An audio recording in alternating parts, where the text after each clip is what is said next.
Skinny Hardaway, Sutton T, back with another EP. And today I'm here with a different kind of EP. It's Canelo Alvarez versus Dimitri Bivol fight week. You know what I mean? On paper, on paper, when you look at this fight, actually on paper when you look at this fight, it's a pretty good fight. You know what I mean? Champion at 175, Dimitri Bivol. You know what I mean? You got Canelo Alvarez, multiweight division champion, current undisputed 168-pound champion. You know, when you're looking at it, on paper, it's a huge fight. Canelo's a big name. Bivol is a worthy champion. You know what I mean? A fight with people, a fight against people with high skill level fight. Is the word that I'm looking for when you're talking Canelo Alvarez and Dimitri Bivol. You know what I mean? Two guys who bring a lot to the table. You know what I mean? We got some bragging rights on the table. Really, it should be a big thing, right? When you really think about it. And forgive me, I'm still getting ready, as I do this shit. It should be a big thing, when you think about it, right?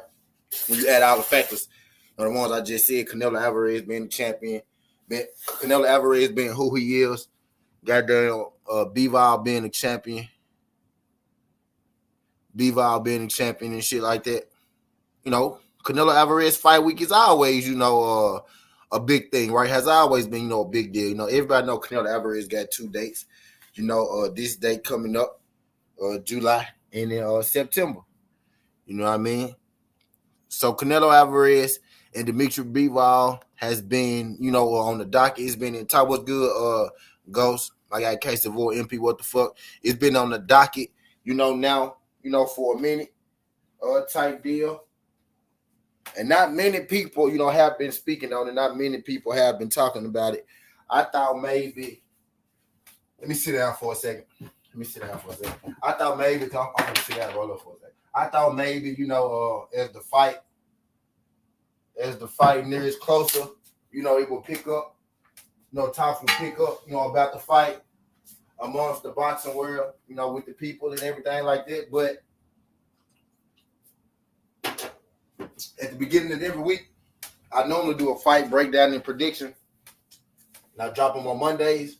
This week, I waited. This week, I intentionally waited, to not do it on Monday, just to kind of see, the feel, if anything, would change, if I would see any energy, pick up towards this fight. And it really haven't. Now, maybe I'm wrong or something. Maybe I'm looking in the wrong place, whatsoever. So this is part of the reason why, I want to do this Southern T. Because maybe I'm just looking in the wrong places. You know what I mean? But this has to be even like to a different degree than Canelo Alvarez versus Avni Yildirim. I feel like Canelo Alvarez versus Avni Yildirim, should have more heat than this fight, and it really should. You know what I mean? So I want to talk. The question is that I'm asking myself is, why isn't this fight a bigger deal? You know what I mean? Why aren't the people going crazy like they would usually do when Canelo Alvarez, is on the docket, when Canelo Alvarez is set to fight? You know what I mean? We've literally gotten, 6 days away from this fight, 5 days away from this fight. You know what I mean? When have we ever been 5 days away from a Canelo Alvarez fight and it's been this chill? The energy for the fight has been this chill around it. You know what I mean? It's been a minute. You know what I mean? Most definitely pre-Floyd. You know what I mean? In a couple fights pre-Floyd. You know what I mean? Where it's been this chill before a Canelo fight. And now I love boxing. We all love the sport. I'm pretty sure if you hear, you love the sport. If you're on my little last show, you hear, I know you love the sport. we all love boxing, right? So I talk my stuff, I talk my stuff about, fighters. I talk my stuff about every fighter. I try to stay consistent. So Canelo ain't above, approach, or he ain't above report. So I do get on Canelo. You know what I mean? But I pretty much, I'm going to watch all the fights. You know what I mean? Especially with me having my channel. That's part of what I do right now. So I'm going to watch all the fights. So I was always, planning to watch this fight. But surrounding it, I'm noticing that we're not getting even like Canelo fans, even diehard Canelo fans. I know diehard Canelo fans who haven't, been, who hasn't. I know diehard Canelo fans who haven't had, the most to say about this current fight. And when you factor into the fact that it is against a champion in Dimitri Bivol, you factor in that it will be Canelo Alvarez going for his fourth division. He had a championship at 160. 154, 160, 168, 175. Oh, well, he already had fourth division. So it'll be his second time at 175. It'll be his fight. It'll be his second fight at 175. But when I'm thinking about it, he no. Kovalev did have a rebound. So Canelo already has, four divisions. So we can scratch them because he already got four divisions. But it'll be Canelo, going up against an undefeated champion, in a different division. Coming off his biggest fight in recent history in Caleb Plant, for undisputed at 168. So he'll be going from 168 to 75 to fight Dimitri Bivol, who is a champion at 175. So it's a big deal. My question to y'all is why doesn't it feel like a big deal? If this fight is a big deal, right? Why doesn't it feel like a big deal surrounding it? I'm gonna tell y'all why I think it don't feel like a big deal surrounding it. I don't feel like it's a big deal surrounding it because it's not a fight that the people ask for. You know what I mean? Now, understand what I say, because I know people gonna try to twist my words. They're gonna try to say this, they're gonna try to say that. But I'm not saying that this isn't a good fight. This is the exact opposite of what I'm saying if you really pay attention. That's the complete opposite of what I'm saying if you really pay attention. I'm not saying that this is not a good fight. What I'm saying is this is such a good fight. I think it should be bigger, and I'm surprised. That it's not. I literally sat back on purpose, didn't say too much. I looked around, checked all the shows. Nobody said too much at all. I went to one show. I went to one panel. And I sat there for a second. We was an hour in. And somebody finally said it. What's good, Votes UK? Appreciate you sliding through this on Votes UK. I can't remember exactly what panel we was on, but somebody finally said it. Somebody said, it's real quiet for it to be a Canelo fight week. And I had stopped the panel right there for a second. I said, bro, that's exactly what I said. It's extremely quiet for it to be a Canelo fight week. And like I said earlier, it wasn't even this quiet when he was fighting Anvil Yildirim, you know what I mean? And this fight is insignificant when it comes to Bivol and Anvil Yildirim. At least Bivol is a champion. Bivol gotta be more known than Anvil Yildirim. You know what I mean? So my question to y'all is why doesn't this fight feel, as big as it should be? And I got a consolation prize, after the fact, after this fight, So let's go, I got a consolation prize, I got a deal for Team Canelo to do after this fight that'll bring more eyes to this fight in general, because it's clear that not a lot of people seem to be engaged in this Canelo Alvarez versus Dimitri Bivol fight. So again, now because if I started guessing, I'm gonna start guessing things like, maybe Canelo Alvarez losing a little luster. You know what I mean? Maybe the people are getting tired of Canelo Alvarez, fighting lackluster opponents. And when it comes to Dimitri Bivol, this not even a lackluster opponent.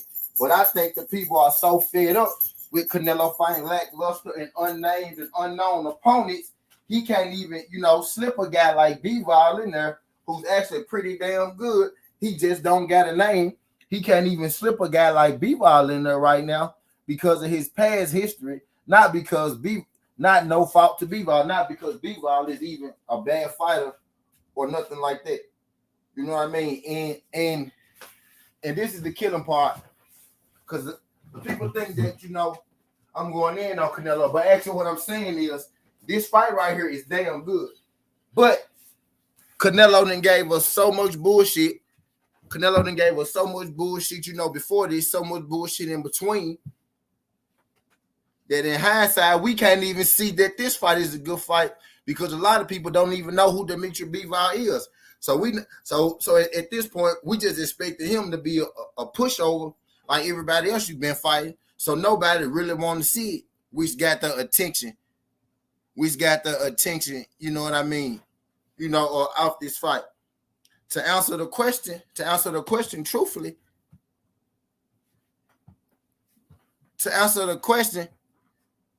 the reason that nobody's really interested in this fight is because we never asked for it.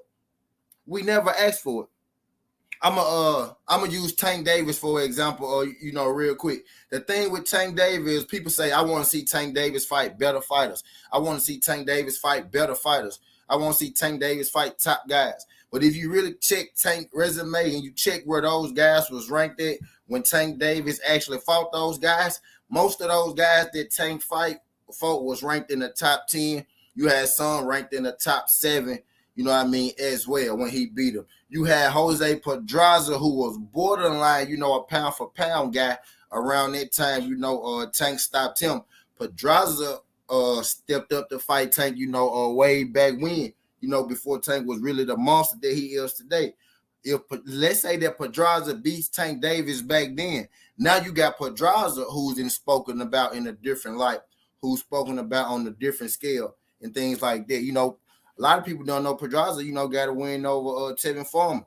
A lot of people don't know that Isaiah Cruz was ranked top 7 when Tank Davis fought him in his last fight.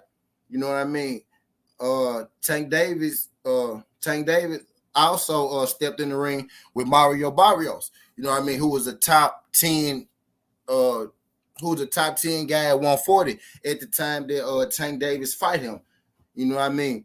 People are complaining about Tank Davis fighting quote unquote better fighters, better competition, when if you really look at it, he's fighting highly ranked guys. The thing with Tank Davis is people want him to fight bigger names, not necessarily better competition.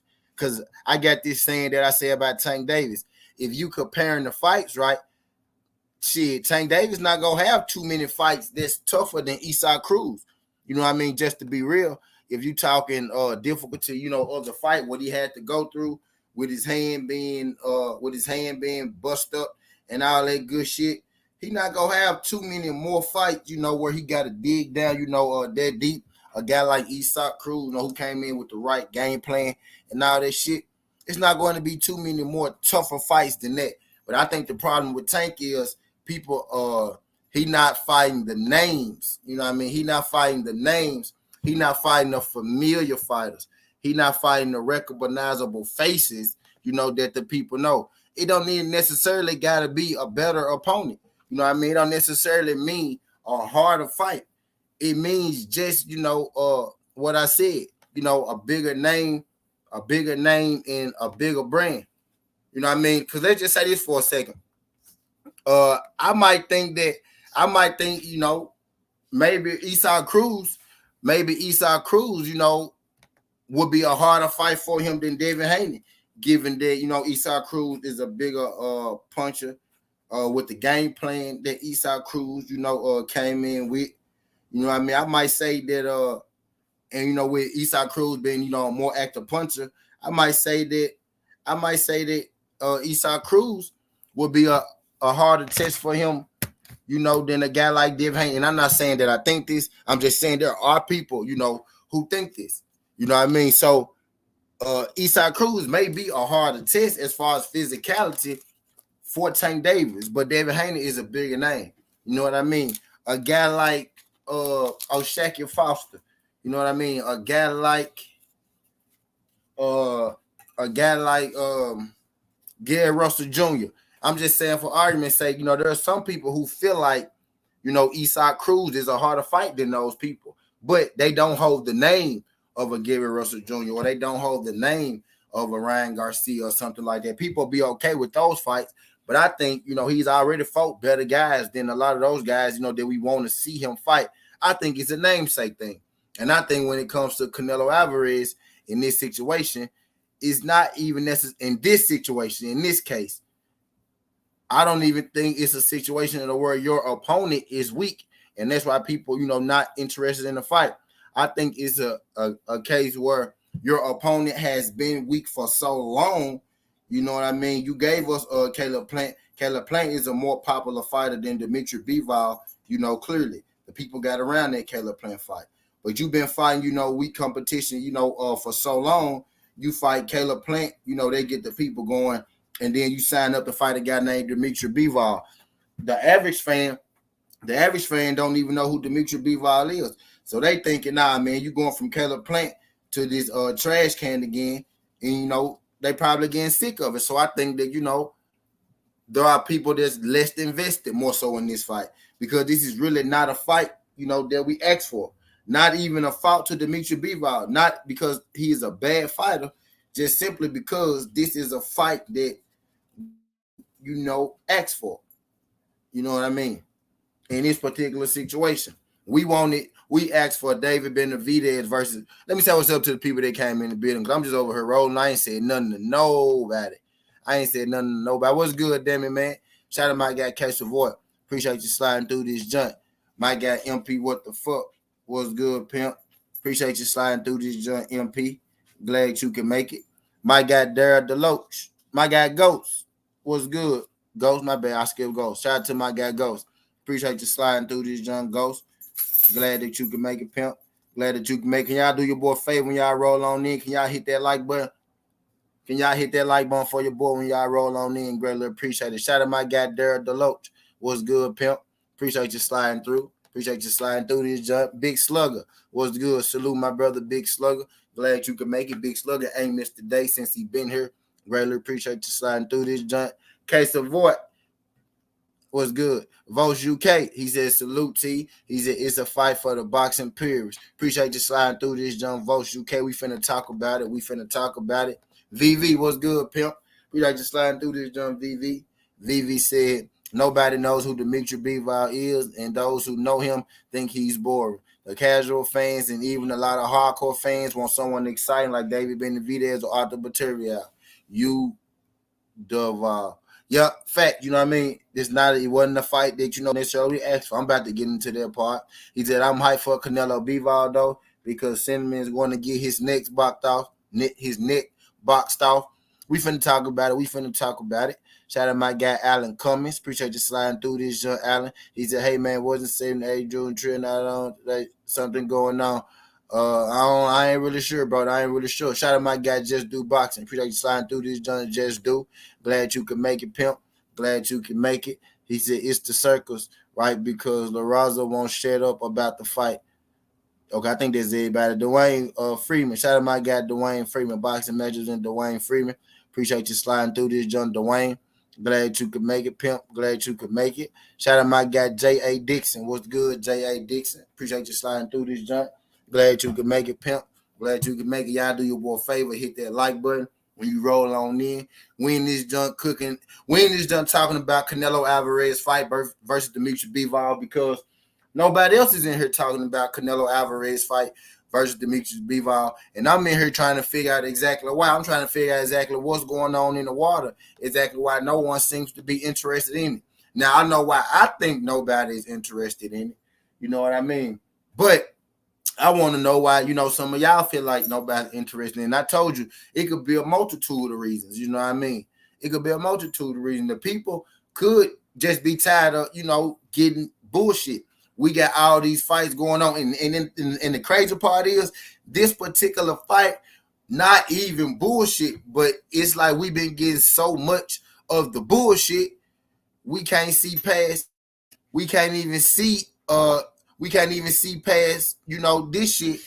We can't even see past this shit right now, because it's a fight that we didn't ask for.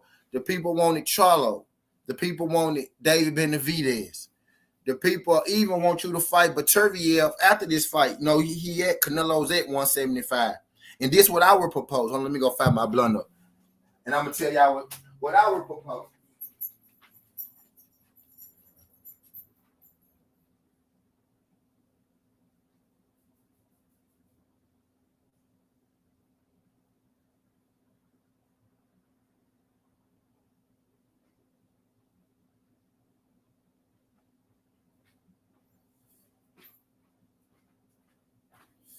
And you just had my guy Vivi say,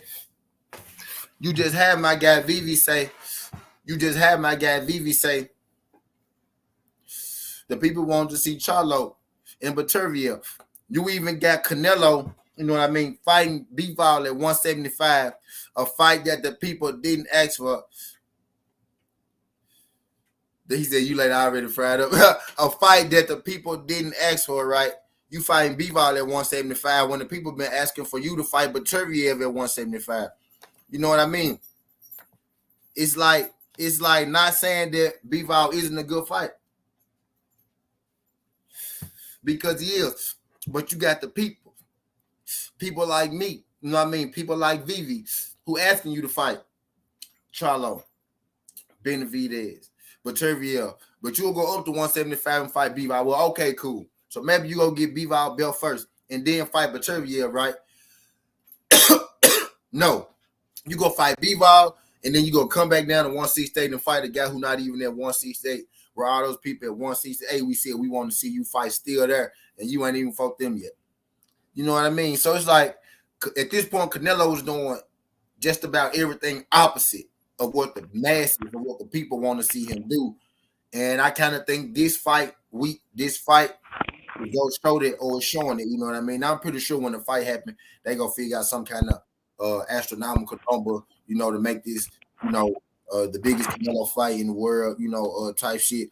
But we could kind of gauge what's going on, the temperature around this. Man, ain't nobody really checking for this fight. And I kept quiet about it on purpose, because ain't nobody really checking for this fight. And I think, people finally fed up, with the shit that, he putting out. L. Sancho, 29 said Shakur said he beat Eddie Canelo, so Canelo beat Virgil Hunter. Andre Ward did, right? Shakur didn't say he beat Bud Crawford after he beat Jamel Herring. One-way street. I don't know what you're talking about. You on some other shit. No, you don't. But yeah, Jay Dixon said, is he going to fight Ceruto at 175? Probably not. Don't even got to fight Ceruto. He can go straight to Beterbiev. Beterbiev and Joe Smith Jr. about to unify in the fight. Canelo about to fight Bivol for a belt. That's gonna be all the belts at 175. Ceruto ain't got no belt at 175. If I'm mistaken, I think he like a mandatory or some shit like that. But unification trumps mandatory. You know what I mean? And again, ain't nothing wrong with a Bivol fight. But what I'm saying is, shit, if you go fight Bivol, right, at least go ahead and fight Beterbiev and give, and give the people something that we've been asking for. Hamilton still was good, pimp. Appreciate you sliding through this jump. Glad that you can make, what I mean? I'll tell you why nobody's talking about it. Nobody's talking about the Bivol fight, because this whole time it was supposed to be Jermell Charlo.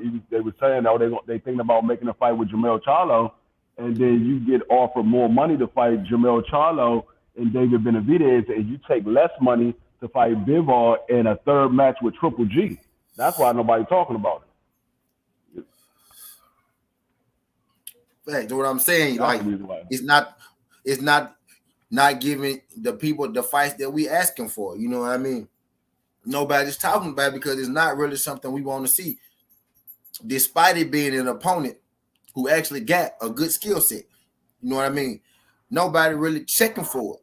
I mean, a lot of people go be calling Bivol sorry just because of your long string of sorry opponents. You know what I mean? You gave us Caleb Plant. You can't give us Caleb Plant, right? You know what I mean? With you with the build-up that you and Caleb Plant had, how excited that the people was about their fight. You can't give us a fight like, you know, Caleb Plant, you know what I mean, then turn around and give us a Bivol. You had to come back with a goddamn Beterbiev if you will go to 75, or you had to come with David Benavidez, or like my guy D Free just said, like you was getting ready to do, you had to come with a Charlo after a Caleb Plant fight or something like that. One of those guys, you know what I mean? You know what I mean? There was, in concession, Caleb Plant in concession. I'm gonna give you credit for Billy Joe. Billy Joe, Caleb Plant, Charlo, or David Benavidez would have shut me up completely. You know what I mean? You throw Demetrius Bivol in there. Good challenger, good champion. Let's say you beat Bivol.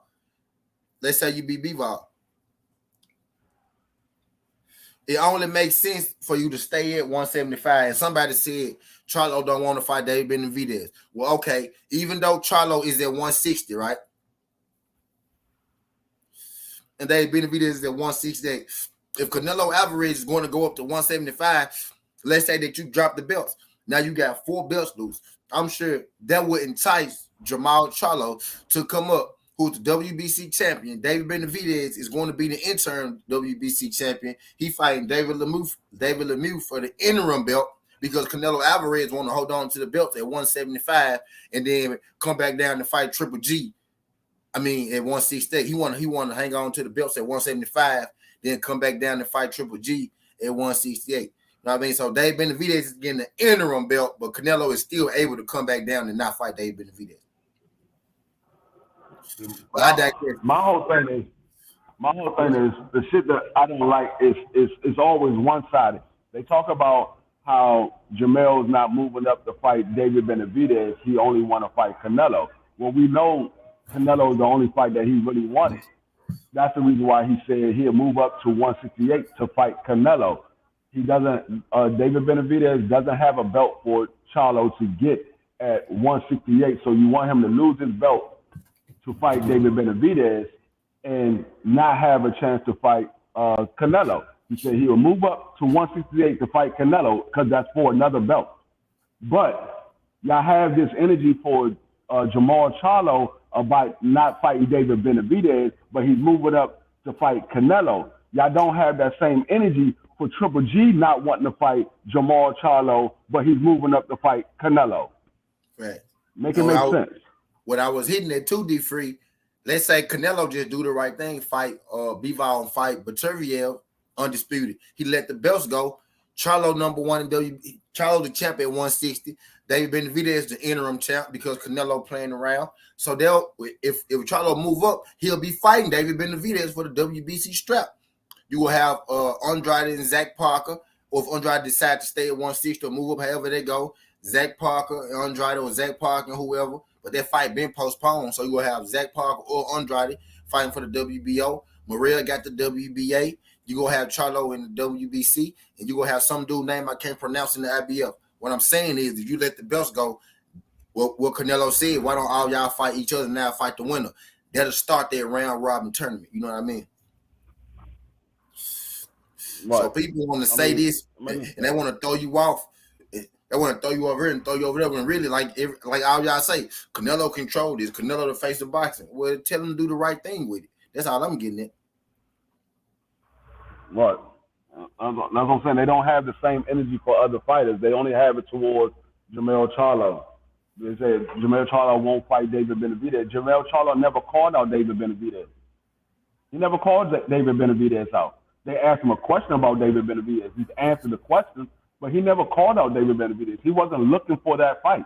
He was looking for a fight with Canelo.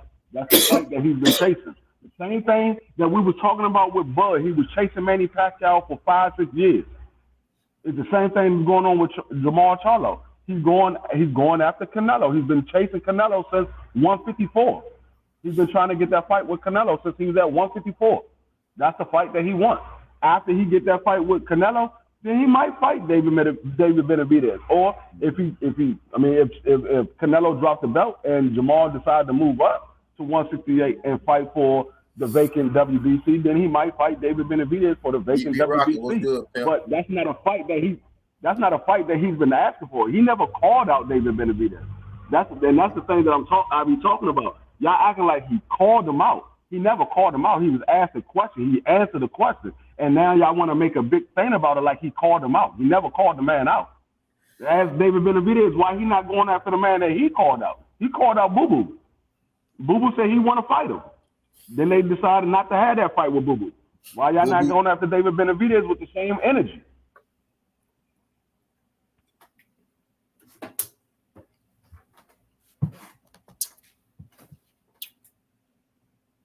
That's the whole thing I got. Y'all gonna have that energy towards Jamel. Have it towards everybody. Don't have it just towards one person. Have it towards everybody. Because I have the same energy towards everybody, regardless of who the fuck they are. I have the same energy. It is what it is. If the fight is bullshit, I'm gonna call it a bullshit fight, and I'm not gonna watch it. That's how I go. I keep it 100 across the board. I don't care who it is. Tank is one of my favorite fighters. But when he took that fight with Isaac Pitbull Cruz at that time, didn't know that the fight was going to end up being what it was. Didn't know Isaac Pitbull Cruz was going to end up being what he is. I didn't want to see that fight. I want to see him in there with somebody of a bigger name. Now, Isaac Pitbull Cruz ended up being a better fighter than what we thought he was. And Isaac Pitbull Cruz now has a name, and he's making his name for himself. So it ended up being a good fight. That reminds me, G5. Shout out my brother G5. What's going on, G5? Chat. He said, salute my brothers T. D Free in the chat. What's good, my brother? Brother 5. And I am my brother's keeper. Appreciate you sliding through this joint. When is motherfucker? And like I said earlier. Go ahead. No, I was gonna say, like I said earlier in the chat, I believe that Isaac Pitbull Cruz would be a harder fight for Tank Davis just because of the size of Pitbull Cruz and the pressure that Pitbull Cruz put on Tank. Devin Haney is not going to put the pressure on Tank that Isaac Pitbull Cruz put on Tank, because Devin Haney is going to stay away from Tank's power. He knows Tank got power. He's going to stay away from it. He's not going to put that pressure on like Pitbull Cruz did. Pitbull Cruz pretty much smothered Tank's power punch. I mean, to a certain extent, he still was getting hit with big shots, but it wasn't nothing that was able to knock him out or get him wobbled because of the pressure that he put on. Devin Haney's not going to do that. That's why I said that fight that he had with Isaac Pitbull Cruz is probably going to be the hardest fight between the two because of the pressure that Pitbull Cruz put on Tank. Yep. You know what I'm saying? Like in the case with Canelo, it's not, and just like in the case with Tank, it's not even about you fighting better guys, because in this case particularly, you fighting a pretty good guy. It's just that it's not one of the fights that the people want to see you in. You know what I mean? Tank Davis not fighting Roller and fighting Pitbull Cruz was an upgrade in opponent for Tank Davis. You know what I'm saying? But people still were so upset with that. Didn't even realize that Roller not even ranked in the top, but Cruz is. You know what I mean? And to be honest with you, how good is this fight really going to be? Bivol only got like 18 fights. He got like 18 fights. But if Bivol get beat, are y'all gonna have that same energy that y'all had for Canelo when Canelo got beat by Floyd Mayweather? Are y'all gonna say Bivol was green, that's why he lost to Canelo? Are y'all gonna have that same energy? Because that's the energy that y'all had with Canelo when he fought Floyd, even though Canelo had 40 fights when he fought Floyd. He had 40 fights when he fought Floyd, but y'all said he was green. He wasn't ready for that. But after 40 fights, you're not ready for a Floyd? Y'all gotta make it make sense. Fact. I wanted to hit on real quick. My boy Just Do did a live earlier.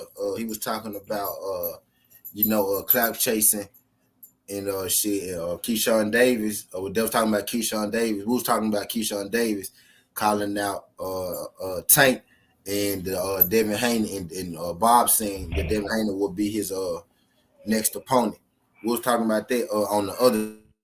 I feel like with that, I'm getting on Canelo. I'm getting on Canelo for not accepting, big challenges and big fights and fights with the top guys and shit like that. You know what I mean?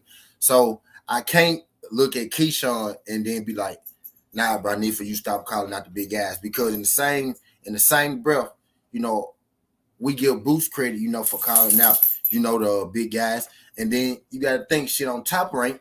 You know what I mean? It's not out of the ordinary for them to get put on the accelerated program.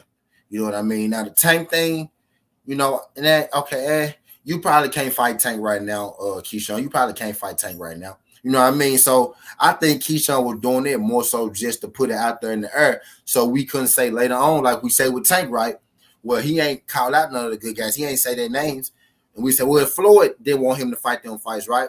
Well, he still should have said something. You know what I mean? I think Keyshawn just covering his own ass. You know what I mean? Like, okay, I've been told y'all that I'll fight Tank. I want to fight Tank. You know what I mean? That's what I think Keyshawn doing.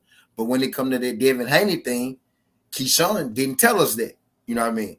The Devin Haney Kambosos thing. Let me be fair-minded. Devin Haney, Keyshawn didn't tell us that shit with Bob Arum. Well, I mean, with Devin Haney and Kambosos. Bob Arum did. So we know how Top Rank move. If Bob want to, he will put you on the accelerated program. And then I just think to myself for a second, well, damn. I don't think Lomachenko could beat Devin Haney. I don't think Tio could beat Devin Haney. You know what I mean? I really don't think Keyshawn Davis could beat Devin Haney. But I think Keyshawn Davis is a much better athlete than Tio and Lomachenko. You know what I mean? I just seen, those guys, drop this shit. I think Keyshawn Davis is shit. I think he ready. I think he ready for anybody you put in front of him. Not to the point where, he just so skilled and he's so this and he's so that. I think he physically gifted enough. You know what I mean? I think he was an Olympic silver medalist. You know what I mean? I see those guys from the UK. I seen Lomachenko do it. Shit, I seen, a few other guys do it, get title shots early in their career and prosper. You know what I mean? I seen that happen a few times. So shit, if Bob Arum ain't just blowing smoke, you know what I mean? If he ain't just capping, if they ain't just clout chasing, what Bob Arum said was, shit, we going to Australia to scout these opponents because these could be future opponents for Keyshawn Davis. You know what I mean? Why would he be scouting Kambosos? Why would he be scouting Devin Haney if Bob Arum wasn't trying to put him in the ring with them? And I look at it like this. I said that for a reason. I don't think Loma beat him. I don't think Tio beat him. But I think Keyshawn got a better chance than Loma and Tio. You know what I mean? So I'd be crazy to say, Keyshawn, stop calling out the best people. I'd be crazy for, Keyshawn to say, no, don't put me in there with Devin Haney or Kambosos and try to give me the undisputed championship. You know what I mean? Because Tio got a loss. Lomachenko is getting older. You know what I mean? So, Top Rank, go be looking for, a new star. Keyshawn is the highest profile prospect, that Bob Arum signed.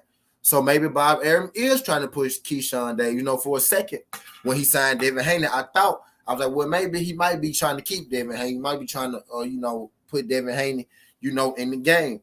But as soon as he said this shit about Keyshawn Davis and shit sitting right there, I said, that kind of makes sense. He signed Devin Haney on the 3-fight deal, left the last fight open. He could throw anybody he wanted to throw in that slot. You know what I mean? And he did 2 fights so they could get their money with Kambosos. You know what I mean? Because it's going to be 2 fights because Kambosos got to make his money for Lou DiBella. You know what I mean? So the people saying they go fight once, and I don't believe it because money got to be made. Money on the table. Money got to be made. You know what I mean? So 2 fights will happen. You know what I mean? And then that 3rd fight is going to be over. So Davis is a little possibility, up in that joint. You know what I mean? I got a boxing plug sliding through this joint. Appreciate you sliding through this joint. Boxing plug. He just shaking my head. He said T. Valdez is not saying Canelo and his coach forced him into a Shakur fight. What the heck?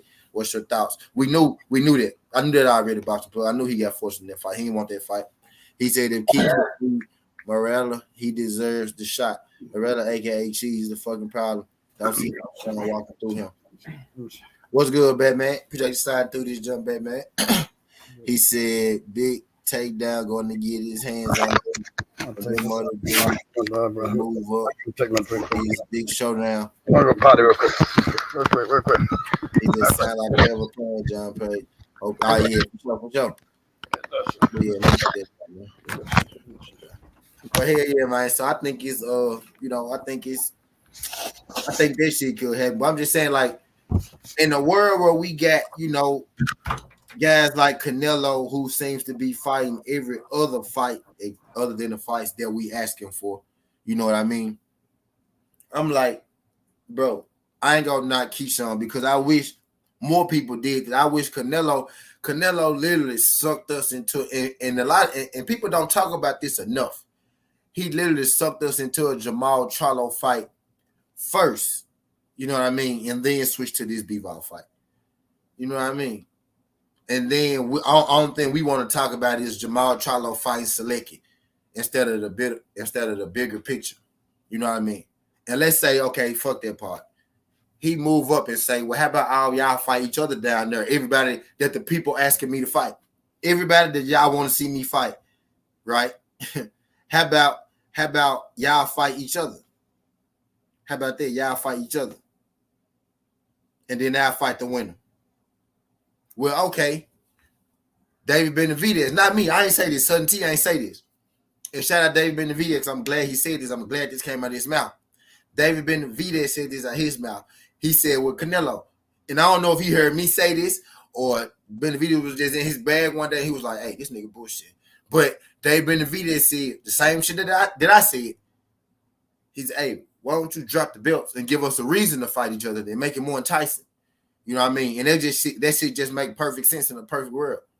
And instead, we still trying to get a guy from 160 to come up to 168 to fight a guy at 168 when we got a guy at 168 who moved up to 175 so he won't have to fight the same guy at 168. You know what I mean? Matter of fact, I go even deeper. We got a guy who's at 175 that fought Kovalev that came back down to 168 because the guy at 168 had lost his belt on the scales. That guy wasn't even thinking about going to fight at 168 until the same guy lost his belt on the scales. Now the real thing is, the real problem here is we should be mad at Canelo for not fighting David Benavidez or Charlo. You know what I mean? That really should be the thing. Like, you ain't gonna fight neither of them guys. Oh, well, y'all fight each other. Y'all in different divisions. Canelo then ran and hopped and skipped his way up into 2 or 3 beefs. And now we trying to make all the beef people, everybody that's beefing fight each other. You know what I mean? What's good, Batman? Appreciate you signing through. Hey, what's up, Something T? Ain't nothing cool. Yeah. I'm trying to see. You excited for the fights this weekend? You said who? You excited for the fights this weekend? I can't hear you. I said, you excited for the fights this weekend? Oh, you talking about Canelo? No, not for real. I mean, that shit got. That shit over. Ain't nobody really talking about the shit. I mean, Earl and Terrence job and what Shakur just did, the Valdez job overlaps that shit, man. I said, if you, like you said, if he was fighting somebody that we wanted to see him fight, but it's cool. I think it's awesome that we doing that shit to his ass, man. I think it's cool as shit. He's gonna show his ass what he really got. And it happened naturally, though. Y'all see how naturally that shit happened. Yeah. Tito Dudley said Shakur should move up. T.O. and Taylor have verbally agreed to fight today. Oh shit! Shout out my guy Tito Dudley with a bomb on this motherfucker. I ain't know that because I was on here, huh? Shout out my guy Tito Dudley. Shakur has the opportunity to become 2-time undisputed because T.O. beats Taylor. So T.O. and Taylor agreed to fight today. Well, goddamn. You say T.O. and Taylor? Yep. Shakur Stevenson and Oscar Valdez averaged 1.3 million viewers. It peaked at 1.4 million viewers. So that means that was able to keep a fucking room of 1.3. That whole fucking card, yo. That's major, Shakur. You know what I mean? For you to get a win like that, they was able to keep 1.3 on the whole fight card. You know what I mean? But yeah. But they was on ESPN, so you know. Yeah. That's what's up though with the T.O. Taylor thing, man. I'm gonna have to look into this shit. You talking about Josh Taylor? Yeah, Josh Taylor and T.O. Oh, would they? Oh, they gonna try Are they gonna try to let what they gonna fight at 140? Oh, hold on, bro. Tom Brown said, hold on, bro. Tom Brown said we offered Canelo 45 million for Charlo and 55 million for Spence or David Benavidez. So this David Benavidez shit that they talking like he the reason he signed the contract. This shit say Spence, bro. Or David Benavidez. He could have fought either of them guys, bro. Stop playing, dog. This man is ducking every single swing. Dog, I'm ready to end this hoe with that one. Dog. Wow. They thought this shit in there. I thought Josh was moving up. I thought he ain't won for that 140. I thought he was too. Now what it was, Batman, he didn't want to fight Jack Catterall. Oh, he didn't want to fight. Oh, so he a duck now. This shit He didn't want to fight Jack Catterall again. He said, "No, I'm not fighting that brother again." He said, "I'm not fighting that brother again." But I had to go try to find that Tito shit. How you gonna fight Woodscomb and the boy the WBA already put that joint in first? Man, so is he letting go of the belt? He probably got to, because the WBA put in their paperwork first. We ain't talking about they're mandatory. I can't really pronounce the dude's name, but he the mandatory.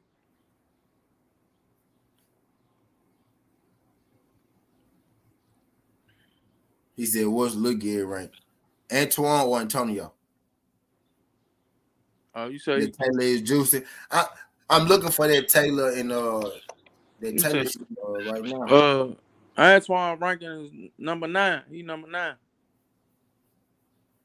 So what would that mean for the straps though? If Taylor fight Tio, he'll just lose one belt though. Nah, he'll lose all of them. Whoever fight him, they're gonna lose all. If whoever fight him and beat him, they win all the belts. They become undisputed. But what I'm saying is, which one of them called their men? I ain't never one of them. Jack Catterall was a mentor, huh? So he got a little space. He got some space in between. So Bob trying to get Tio back the belts. Yeah, but Woodscomb already put their paperwork in for their mandatory. Who? The WBA. Jack Catterall was the IBF. So he gonna lose that junk. The WBA. He had to vacate. Oh, he get like a year though. He get a year, don't it? Nah, he only get what 9 months. Yeah, so yeah. It's only 9 months for the WBA. It's 9 months for the WBA and the WBC. It's 10 months for the WBO and the IBF. Yeah, but he already he ain't fulfilled his. See, he got a lot of joints to fulfill. He got what? He got 10 months off for the IBF now. Now he got to fulfill his WBA and his WBC and his WBO mandatory. That's the thing about having 4 belts, man. You're gonna have to defend. Yeah, because the WBC and the WBA both came out and said he had to fight the mandatory or he was going to be stripped. That was the news that came out last week. They was like he got to make a decision or he's going to be stripped. Yeah, but he was going to move up to 147. The WBA already did their what you call the joint their purse bid and all that, and PBC won. Oh yeah. Yeah, so yeah, he got to fight the WBA or he's gonna be stripped. Okay, Josh Taylor. Yeah, okay. I'm looking for that Josh Taylor Tio shit. I heard that a few days ago.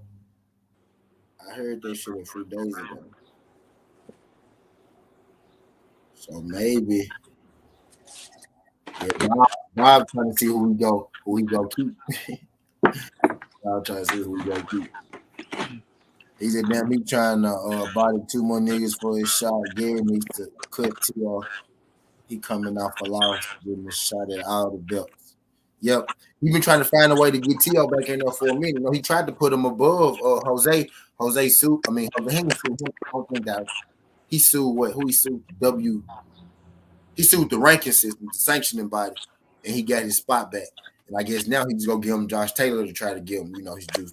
The way he can jump the line if he just because he got all the fighters anyway, so he just can make a fight, I guess. The mandatory, the Cuban dude, what's his name, man? Ponce Leon, some shit like that. Yeah. So you think they rather just fight the other dude than to fight you think he'd rather him just fight Tio than to fight the mandatory? Nah, I'd rather him fight the mandatory good. The nigga. Nah. I said you think they rather him fight Tio than the mandatory. Oh yeah, Bob earned them because that's their. I mean, they gonna make the full money off of it. It ain't nothing but a business. That's an in-house fight.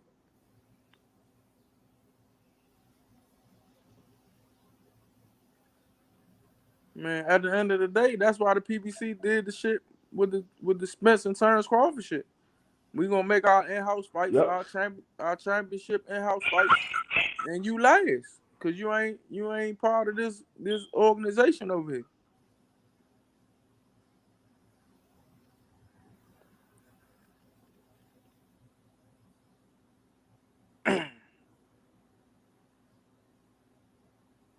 That's why I don't be understanding these dudes that be on these. I mean, some of these Terrence Crawford fans that be on these other platforms saying Earl Spence ducked him because if the shoe was on the other foot and Bob Arum had all the power, he'd do the same thing. Terrence Crawford would be doing the same thing.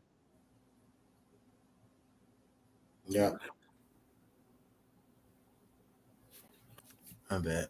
He's who's the WBA man though? Batman said some Cuban guy. He good Terrence though. Crawford was doing the same thing. Terrence Crawford was doing the same thing. The only PBC fighter he fought was Porter, and that was because that was a mandatory and was mandated. That was the only PBC fighter he fought. Nah, I'm just saying, if he had the power, he would have made Earl Spence wait just like Earl Spence made him wait and take care of what was on the side of his street. But they try to make it seem like, oh, he's ducking. Nah, nigga, I'm handling business. Just the way, go look at Bob at all them lower weight classes. He making them dudes handle business and then getting to whoever left. I'm gonna make my money in-house. And we gonna handle business with who they do business with the most? The Zone. Come on, man. So I mean, if you look at it, all of the fights are in-house fights, except for maybe a major fight. Mostly every fight that we see on TV are in-house fights, unless it's a major fight. Less is Canelo or less and Deontay Wilder and Fury. Yeah. Name another big fight other than them that wasn't an in-house fight. That was a joint venture. With two big names fighting. They don't make outside fights, man. They be trying to throw this shit on Floyd to divert and shit. Like Floyd invented this shit. Floyd them just got here. You know what I mean? They've been doing this shit they've been doing that shit for years. For the longest, like since this shit started. We ain't invent. Actually, we did invent this shit. I ain't gonna lie. Now we ain't invent this shit though, but we mastered this shit. You know what I mean? Really, man. Bob Arum got his shit. Bob Arum got that fucking company from a black man, and y'all wasn't even y'all go down when y'all found out who the black man he got it from, who was in the team. Somebody left that company. A white man left that company to Muhammad Ali. They're supposed to be in Ali shit, top rank. Supposed to be Ali standing in front of everybody with the fights and shit. You know what I mean? Bob snaked it from Ali and made Ali his fighter. But yeah, you know what it is, man. Oh man, you know. Okay, so my boy, appreciate you, Kate. Appreciate you. But now Bob, look what Bob's saying now. Since Terrence Crawford ain't fighting for him, oh man, I don't think Terrence Crawford in the right mindset. Now the nigga ain't in the right I mindset. mean, But did y'all hear that news that Blue Jays put out a couple of days ago? Some Terrence Crawford might be signing back with Top Rank after the Earl Spence fight. Yeah, I saw that. I ain't tripping if you do it after the Spence fight. That's security. I ain't tripping. But it look funny if you sue him though.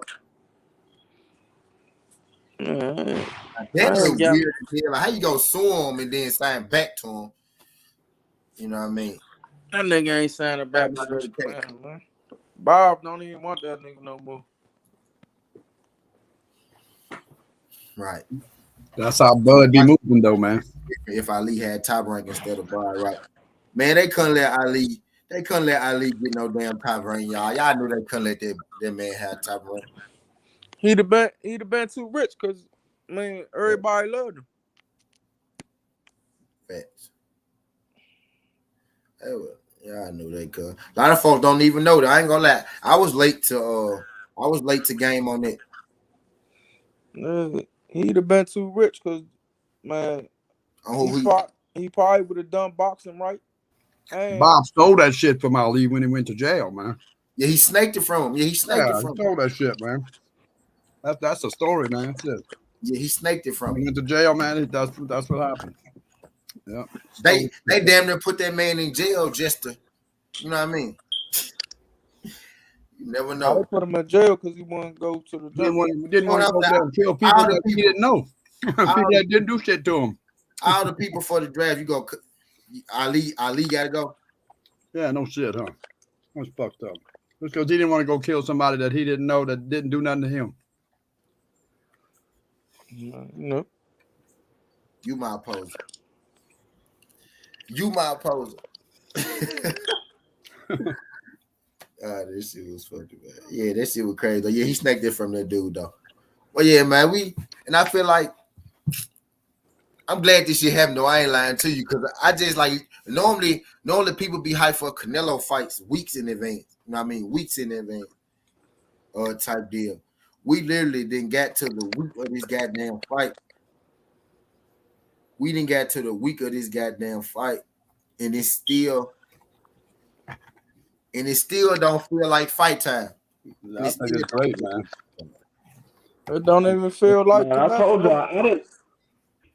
Go ahead. No, I told y'all last week I just found out that they had signed the fight. I didn't even know they had signed the Bivol fight with Canelo. I knew that he was talking about it. I didn't know until last week that the fight was signed. No, the fight been signed. Been signed. Yeah. I'm saying I didn't find out. I'm saying I didn't find out that the fight was actually signed until last week because I didn't hear nothing about it. I heard they was talking about it. That's the last thing I heard about it, that he accepted that deal instead of the PBC, but I didn't know that he had actually signed it. The damn sure ain't been no hype about it. That's the damn sure. No, because don't nobody know people. Nobody care about it. I hope the numbers do bad too. I hope so. I think I say this just from the feel of it, and I could be wrong. I don't think it's gonna do what he normally do. I say that. Nah, he gonna do probably roughly around 300. He gonna do roughly around 300.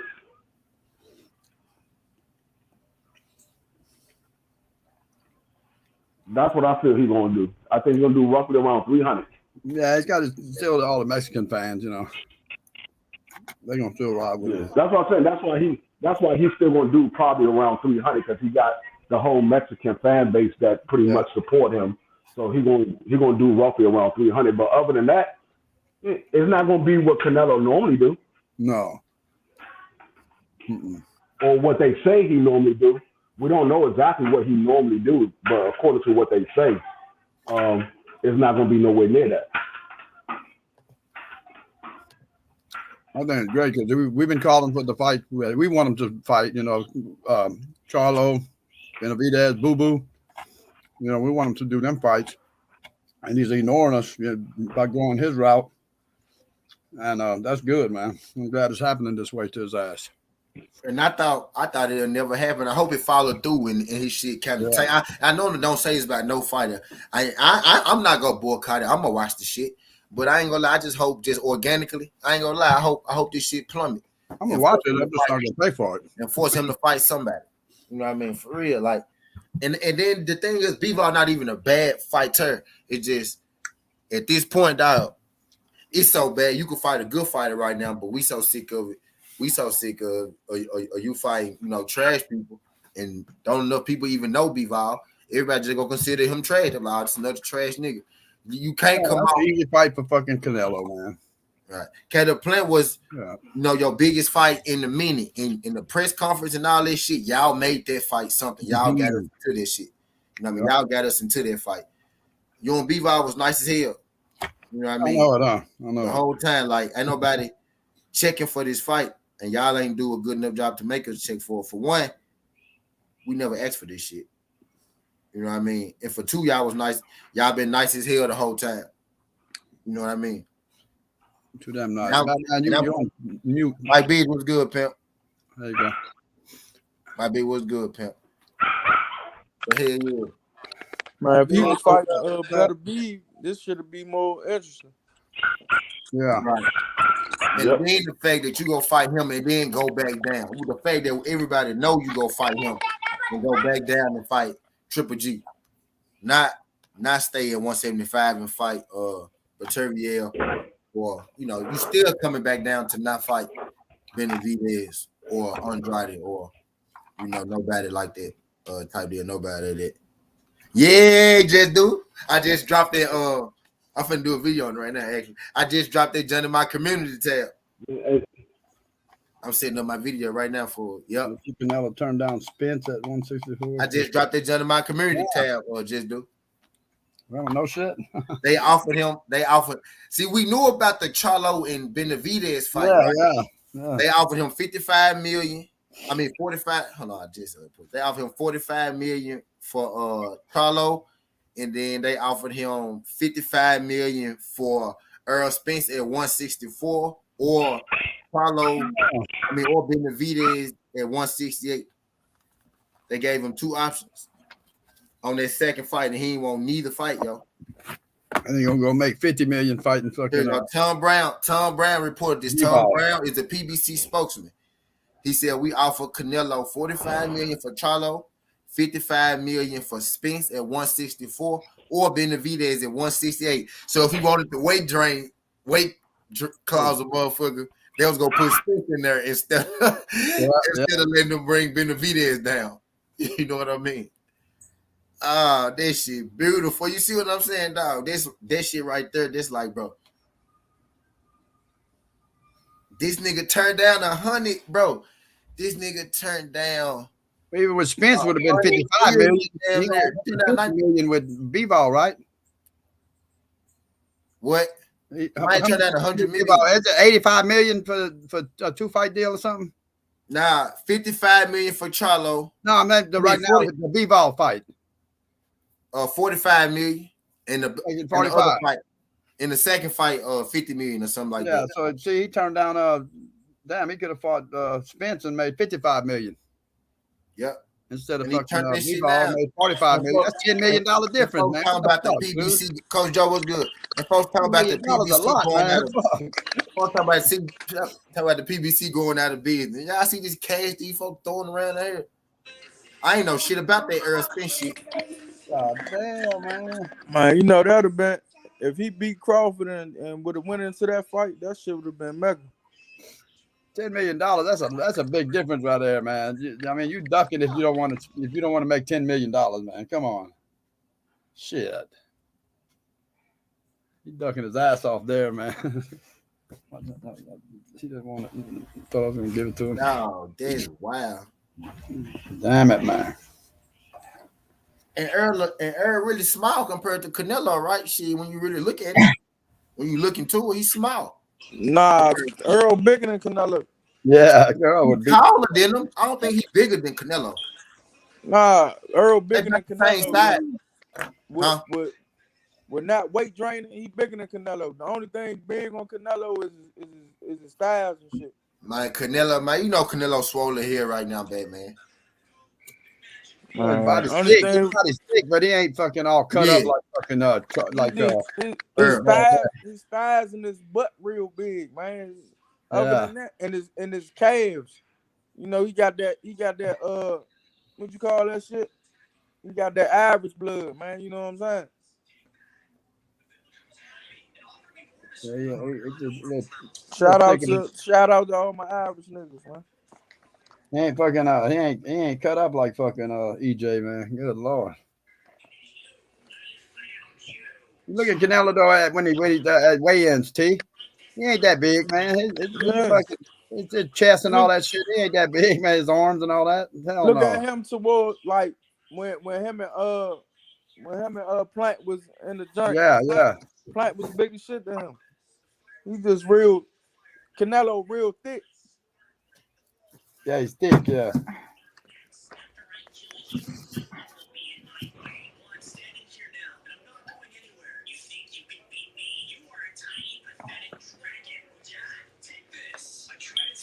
What the fuck? He don't want no part of fucking EJ. This not supposed to be done.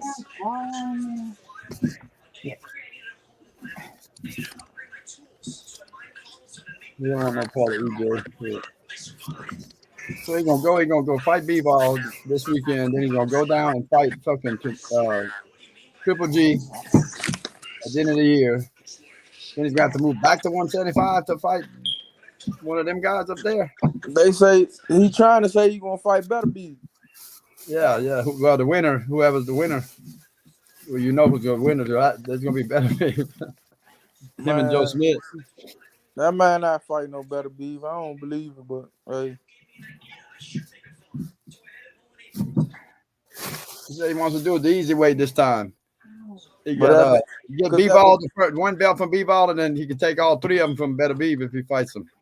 Cause at the end of the day, he ain't look good against what's his name? What's my man's name at 175? He beat the first time. Oh yeah, Kovalev. Kovalev, yeah. He ain't look good against Kovalev. It's just he ended up stopping him, and Kovalev looked like he was taking off on his punches. Yeah, just like he did with Plant. My bad. Late in the rounds, the 11th round.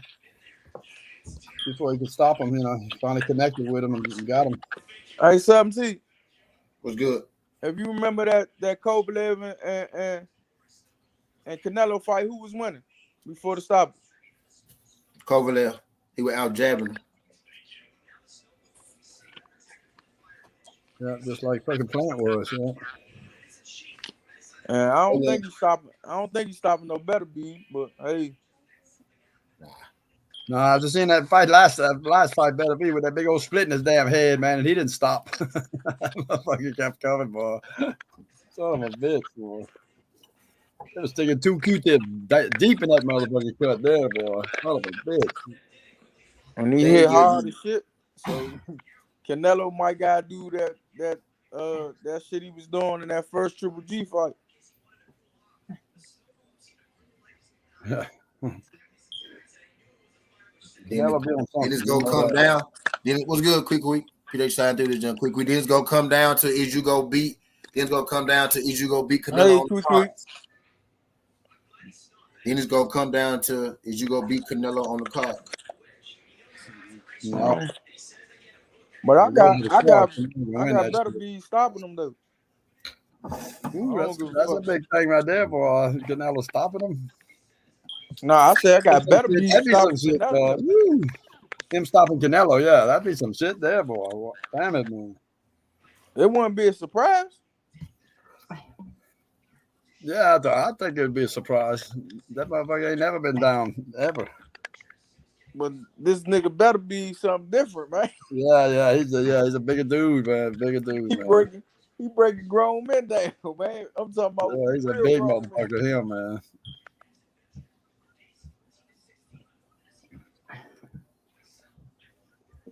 Yeah, man, I don't see that dude quitting. That dude, that Better Be ain't gonna take no goddamn knee and say he's done. Hell no. I got him walking through Canelo shit, but man, I don't care what y'all say, man. he punching at 168. He wasn't even punching that hard at 154 and shit like that. He just gets lucky and gets that good shot in, huh? We talking about Canelo, and we talking about Canelo, and I just got news that broke that Canelo was offered a Charlo and the Errol Spence fight back to back, and he turned that gun down. He was offered David Benavidez, Errol Spence, and he just going. That shit go perfectly into the content of what we talking about right now. Fights that we ask for, we don't get.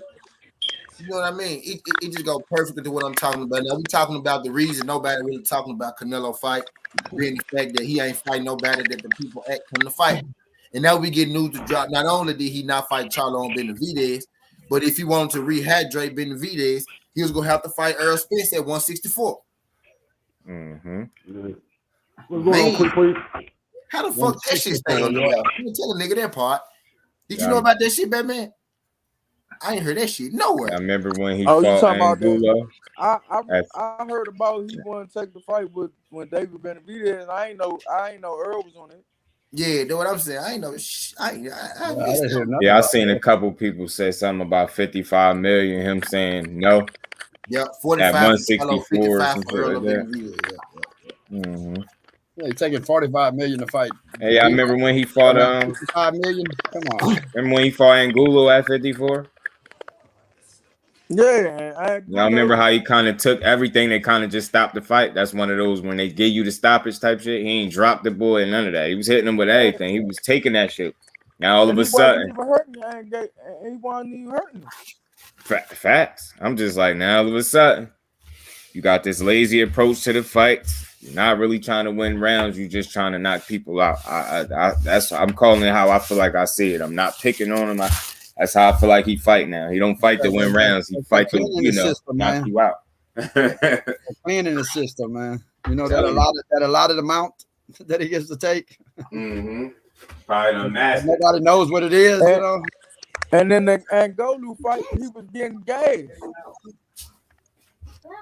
Canelo was gassing out, but he used to. He don't no more. I ain't seen him gassing out no more. Because he's on that clean now. I never seen a motherfucker that used to get gas like he used to get gas and kind of fix that. Tay Jones had a fight, bro. Yeah, no shit. Yeah. I remember that. He used to gas out all the time, man. All the fucking time. Now that the damn sanctioning bodies allows him to take his shit, keep that shit in his system, man. And we don't know what amount it is. Nobody said the amount. They just raised the amounts for him. So I don't know what he's doing. I mean, they raised the amount for him, but you just the Canelo what's his name? The Plant fight. You see, he don't do random drug testing. No. Jamal Charlo just told y'all. Jamal Charlo told y'all that the WBC and that fake ass lookout shit, that's just some bullshit for real. They don't even. It's fucked up. Come on, man. Then a lot of them fights, except the what's his name? Caleb Plant fight. He was giving niggas 4 weeks. 4 weeks. He been training, but listen to this. He been training way before the 4 weeks.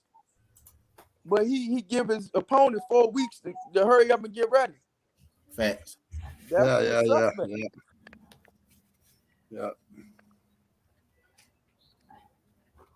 That shit suspect. You already been training way before they announce the fight and all that shit. Then you happen to pick an opponent, give them 4 weeks. What you doing? Yeah, no shit. We know what he's doing. Yeah, we know what he's doing. Getting his cycle on. Yeah. Cause on no game type shit, if I had a son, I wouldn't let my son fight him. Yeah, me neither. No, because you don't know what he's on. You don't know what shit he's on. Mm-hmm. That's why that shit's illegal, man. You know, that shit could hurt somebody, man. You could hurt somebody when you're on that shit. Yeah, because you don't get gassed out. Then plus, if you was already strong, that shit make you even stronger. Yeah. Come on, man. And I'm telling you, it's just the way he fight now is like he fighting it with a certain type of confidence, like where he not worried about winning rounds. He just worried about landing that shot, if you get what I'm saying. And that's look at how the fight's been ending for him. He do it, and he not beating the shit out of nobody. You know what I'm saying? The only person he beat the shit out of was the last person he beat the shit out was Smith. Till you know you on mute. Yeah, Smith. Yeah. He fought Smith and beat Smith though. Yeah. That was the only person, the last person he beat the shit out of, man. Yeah. Exactly. Mm-hmm. You know you on mute, T. Nah, he on the phone. Oh, all right, man. He good. All right, that's all he about said. But yeah, man, he got a lazy approach, man. That dude, he just fighting to land that shot, yo, and it just looked funny. Yeah. He don't start pressing until like the 10th round. You know what I'm saying? That shit just, man. And he don't be niggas be on them fights be close. He don't be dominating nobody. Like, I guess just landing that shot make people forget how the actual fight went. Yeah, like the Danny Jacobs fight, that shit was bored as shit. Yeah, Danny Jacobs kind of frustrated me because he wasn't fighting with confidence to me. It's this little sequence that people show a lot when Canelo slipped like 4 or 5 of his punches in a row. Yeah, But if you look, not one of those punches that he threw did he have confidence in. You could look right at. I'm like, look at him. Of course he dodged every one of them. You pawing at the dude like you worried about what's coming back. So you ain't sure you're off. You can't fight him like that. God aim for the target and go for yours. I couldn't believe he did that sequence. Pissed me off. I'm like, Danny Jacobs ain't fighting how he's supposed to, yo. Not fighting how he's supposed to. He started fighting late. Mm-hmm. And Canelo, he's one that he don't defend them damn belts. You know, he got undisputed, man. When he get belts, he don't defend. He said, "Fuck's gonna mean the undisputed belts, man. He got all 4 of them. He got undisputed. Yeah, Tay-D, that shit. The way, respectfully, the way he moving, you got just let's be real. They call him the face of the sport, but when we ask him to move like he the face of the sport, it's a problem. I don't get that. I don't get it. The rules don't bend and break for that dude. Yo, fuck him. Hey, he getting in there with people that nobody. We're not saying every opponent is trash, but we see the play. He's not challenging himself the way he should be, and we tired of it. And I hope this is a sign that things are coming. Right, fight the people. The people want to see you fight, or don't nobody care about it. I hope. I'm not making no video about it. I swear to God, I'm not. Yeah, I did it once, like talking about it, like it coming up, but I'm not. I'm just not. It ain't nothing personal like that. But man, nah. You don't just get to keep doing that. I ain't nobody anyway, so niggas ain't gonna care. You know what I mean? But I ain't doing no video on that nigga, man. Hell no, fuck him. Get the people what they want, cause he be the main one talking that legacy shit. And then when we see the moves you make, it look like it's about money. And then even then, you're willing to turn down money if the opponent is too crazy. Yeah, no you know shit. What I'm saying? Like, yo, what you doing it for? $10 million he turned down. Shit. This dude, yo, he's frustrating, yo, with watching because he, like I said, he in 50-50 fights at the worst.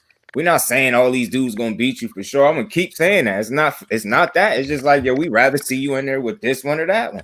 Yeah. You going the other way. What'd you say, Batman? Nah, I was saying that his legacy shit is built on he's fighting champions. And then when you go back and then when like my son or something get older and go back and look at the champions he was fighting, they were like, oh, what the fuck? This shit rigged. Mm-hmm. And when you analyze it, you know, I think that's the he trying to use the fact that they champions to make the argument that we can't say he not fighting the best. Nah, he's picking the you get what I don't want to even call no champion week. I get it, you got a belt, but we see it, yo. You're not taking the most dangerous fights. Let's just say that. Respect for all the other fighters. You're not taking the most dangerous fights, dude. And then you acting like nobody could call you out on it. Nah, we could, bro. We could. We see other people that look like they want to fight you, and that is the difference. He's picking these people like they're just agreeing to fight. You fight the person that want to fight you. Demetrius Andre been wanting to fight you. That's what I want to see. Fight a person that really wants to fight you, not you just picking one and they just saying, yeah, they're not going to turn down the payday. You know what I'm saying? So it's like, you going to say no. For sure. These So that's professional what boxing is doing way more than anybody Yeah. else. that shit gonna look like that, You but a have to little bit bust that man competitive. up. That's it, man. I'm with you. Hamilton I'm Steel, with dude, the dude's a cheat, man. Come I'm on, with dude. you on that one. I'm not, man. Get I'm the with fuck out of here, man. God you. damn. Demetrius Andre, Thing man, is, headache he's for not- him. though. He know it. It's not. That's what It's he not that he. he's It's not that he's not. It's not that he's not getting the championship fight. He's taking fights that's low risk. If it's a low risk, he'll take that fight. If it's a low risk but it got a reward behind it, he'll take it. If it's a high risk with a reward, he's not taking it. He's not taking no high risk fight, even if it got a reward. He's not taking a high risk fight. Hey, Uh-huh. before I go, right, I want to say this, cause my phone getting hot as shit. Man, niggas get mad at me cause I'm putting motherfucking cause I'm attaching Antoine Russell name to Devin Haney name, man. Look, don't get mad at me, man. Niggas act like they really, the Devin Haney fans acting like they really mad at me, man. Don't get mad at me, man. Yeah, you just want to see the fight. No bullshit, man. Yeah, don't get Nothing wrong mad at with me that. because now, Especially with them saying that he grown out the weight class. It's reasonable to start thinking about that. It is. It just is what it is. They said that. Next up is 40. Who's at 40? yeah, I would but be I'm just speaking on saying, it too. Fuck that. I'm just Hell saying, yeah, just speak on dude, it. yesterday I was on somebody's channel, they attacking me like Gary Russell, Mhm. Gary Antoine Russell with some shit, and that's all I talk about. I hardly even talk about him when I get on somebody's channel. But Yeah, like I facts. said, don't get mad at me because I attached his name to Devin Haney name, and it looked like Bill and them really don't want that fight. Shit, he did it himself. He said he gonna have to pay for something. I seen a quote or something. It seemed like he said he gonna have to pay for something. Something he said or something like that. So, I mean, it's just a realistic conversation. We ain't asking him to go up to heavyweight and fight somebody. That's the next weight class up from where you talking about you can be at. So it's And I realistic. told the dude yesterday, y'all ain't say that shit when Tank was at 130 and Devin was calling him out from Yeah, 135. Roy Jones is my favorite fighter. Or they ain't said when Devin said when Rolly fell out the first time and Dev went to saying he'd get in there with Tank on a 2 weeks notice, knowing damn well even if you would do that, your team not gonna do that. But when you call that out, it's like they get mad. I like Haney. I'm gonna keep rocking with him. I just hate unrealistic call outs. People like mentioning Tank name when he already got a fight lined up. And then when you call him out on it, it's like you gotta argue with people fan bases. Nah, we like this dude, but this call right here, that's just a little suspect. Not fighting no Tank Davis on 2 weeks notice. Not when you got that much to lose. It just wouldn't be smart. But the con Man, I just wanted to get that on my chest, man. You know. Nah, yeah, I know. I feel you. I know how it be. All right. I hung up. We're gonna call for the best. That dude is at the top of his How you division. boys doing, man? He's doing better. He's out the hospital and all that. He's healing up Yeah, he good. out the hospital. He at home. You know. To be honest, That's what's up. Yeah, he been out the hospital. Yeah, so he's He healing up put, good. he put it on Instagram when he came out. I know. Mm-hmm. Yeah, he doing good. He's straight. He's just letting his shoulder healed up, and then he'll be back in the. Oh yeah, Gary straight. He was already in the gym. He was just doing certain shit. He just wasn't doing that with his arm. Yeah. I just hope he get whatever fights it is he want. I hope he get them, man. Yeah, I know that's right. Because you know he be calling for the smoke. So at this point, it's not even about picking the opponents. It's who he want to fight. Because whoever he gonna want to fight is gonna be somebody that can fight. He don't call just anybody. He don't call out bums. Let me say that. The people he talk about fighting be somebody you will want to see him fight. So I just hope he get the fight. To be honest with you, I wouldn't even wanted to see Gary. Not Gary. I didn't even want to. I didn't even want to see Tank versus Devin Haney if he'd have stepped in for that that step in fight, because if Tank Davis would have beat him, they would have said, well, Devin Haney didn't have a full camp. 100%. It would have been an excuse. I'd rather them, if they're going to fight, let them have a whole camp between the both of them. That goes with any fight. I don't want no excuses for no fight. If you get in the fight, then that means you thought you was ready. If you get beat, then it is what it is. So don't make no excuses. So But I just know, like, in terms of like, I be feeling where Tank coming from, because when he asked him about it, he like, come on, man. He just put it in perspective real quick. Like, you really think they're gonna put him in there 2 weeks notice against me? He was like, man, that shit is cat. And like I said, And I feel him. I'm like I said after the fight, this fight that we saw this past weekend with Amanda Serrano and Katie Taylor further lets me know that Gary Russell did not lose that fight against Maceo. That further lets me know he didn't lose that fight against Maceo, because Amanda Serrano put way more pressure on Katie Taylor, had Katie Taylor way more hurt than Maceo ever had Gary. And that's a fact. Katie Taylor didn't win. Katie Taylor didn't lose her title. No, I lost $510 though. Serrano for sure. Like I said, but got cheated, man. Maceo barely hit Gary, and he lost his title. Yeah, he barely hit him. Yeah, man, yeah, that was fucked up right there. I'm not just saying that, but I'm gonna keep on saying it. The way that man boxed with the arm that he did have left was crazy.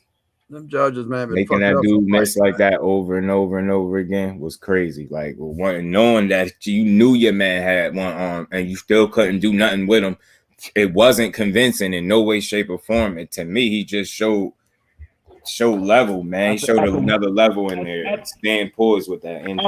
At the worst, that fight should have been a draw.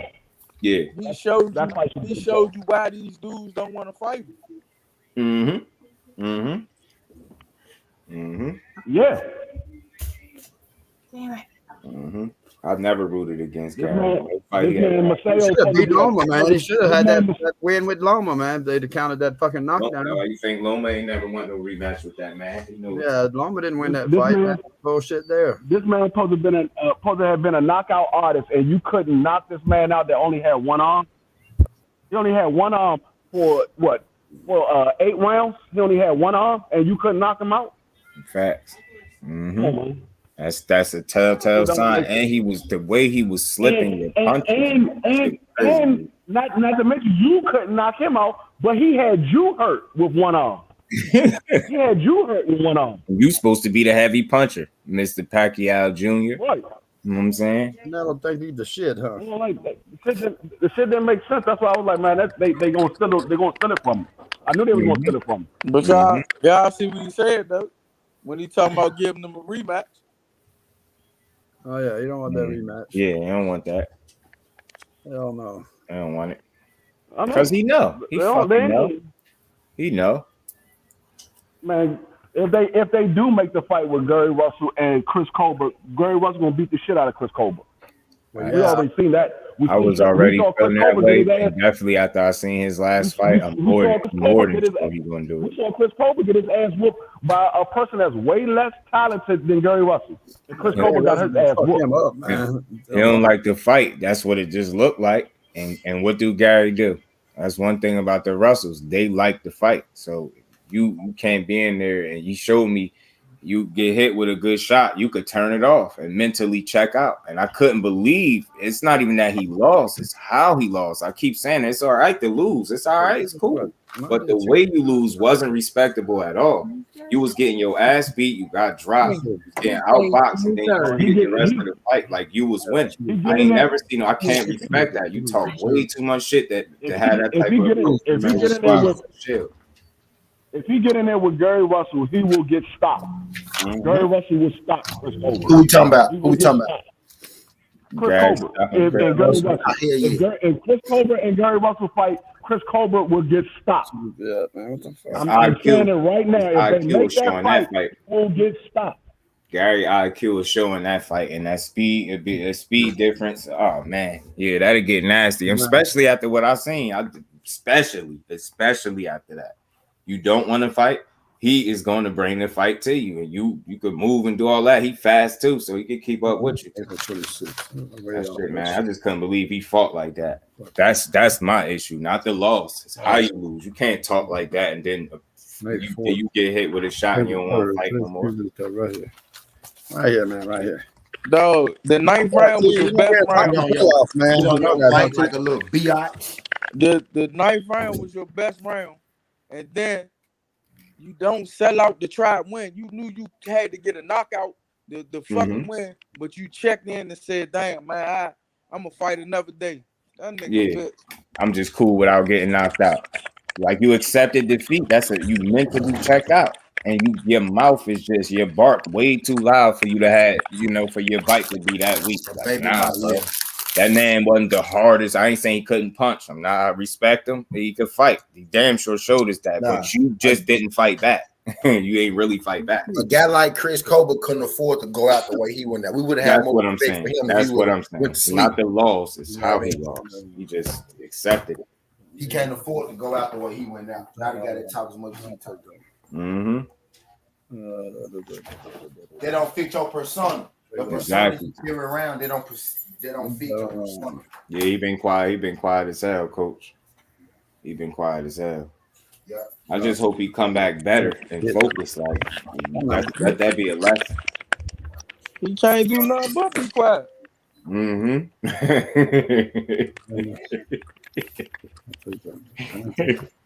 He gotta eat that. He do.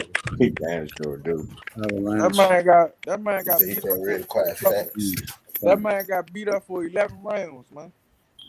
For real. 10 on for sure. Fact. And dropped. And right when he gave that interview talking about he never been hurt, never been dropped, none of that. It's funny. Soon as he said that, his very next fight that he got to prove that shit, he got dropped and lost. And didn't look like he wanted to fight no more. So you think I don't believe Shakur when he said he was beating you up in sparring? I was trying to make me You see. really think I don't believe him, man? I definitely believe him. He was beating you up. The way he was looking when he was telling you, like, yo, nigga tried to say he don't remember. Then he turned around and was like, no, I do remember, but I don't remember how old we was. He was like, and you know I wasn't in shape. Shakur was like, how the fuck I know if you was in shape or not? Like, I'm hanging with you or something. He's like, yo, he just had him looking stupid. I'm like, yeah, this dude's crazy, yo. And I was rocking with him. I was picking him to win that fight. Sure did. So I was wrong about that. Damn sure picked him to win. Nah. Colbert Knockout.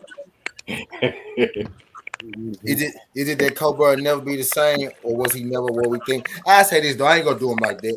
That dude before was slick type decent though. He was like, he got a nice look. He got a nice little set of skills. Nah, Hector can fight. If you go back Yeah, and yeah. look at Hector fight, Hector was an Olympian. Hector, the fights he had no contests on, he was beating the shit out of the dude. So it's He's- just Heck, sub to my channel, yo. Yeah. Word up. Hector Garcia. He seen a post I made about Shout out Hector Garcia supporting the brother. Word up. He seen me. I just made a post of him with knockdown and shit. You know, just updating the information, and I think he's seen it. It's just he had three contested fights, and Chris Colbert probably saw that, thought he was a bum. True. And he said, "What's up with motherfuckers saying Keyshawn ready for Tank?" Right from my ass. So they talking about the Tank from Call of Duty. Yeah, man. I was talking about that earlier on my joint. I called it was it clout chasing, and I was saying, don't let Bob Arum use you to clout chase people. Like be your own man. Don't use that weak ass clout chasing approach. 1 minute it's Tank. Now you going to Australia. You scouting these fights. Yo, come on, man. Stop, yo. They're not putting you in there with none of them dudes right now. That's all I'm saying. It ain't even about if you're ready or not. Man, They just stop They doing. probably believe in him like Lomachenko. You never know. I was saying that for a second, but it just make me wonder. You know what I'm saying? Because that backfired. Remember when they initially did it? It backfired. Well, initially did it. That's why they got him 5 fights in.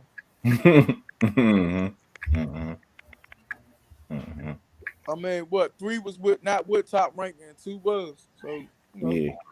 he got 5 fights in. You know, they probably think Knockout. he Salute, got bro. a chance against Devin Haney. Knockout. What's up, brother? It's good knockout. You want the lean knockout or you busy? I say that's more realistic because of the factor of that one punch power is not there, and it's like you got the chance to last longer with him and box with him. But Yeah, you can make it into a boxing match. yeah, Tank gonna test your chin, man. And it ain't gonna be like Esteban, that dude you just beat up. He We ain't gotta, no fucking we gotta Esteban. do Tank a little more justice too, dog. Tank go test your chin, Tank go test your boxing skills, Yeah, I'm Tank go telling test your heart, you. Mm-hmm. Tank go test a lot of shit in there, man. Yeah, facts. I'm glad you said that. He Yeah. gonna test a lot of shit in there. But Andy Cruz, look, man, And the crew tested him. that's what I'm saying. Mm-hmm. I know it was amateurs. I know it was 4 rounds, but But he got him 4 times too. Andy Cruz He was outboxed on 4 his times. ass, bro. Andy Cruz got his number. He got his number like That's a the mother. first time.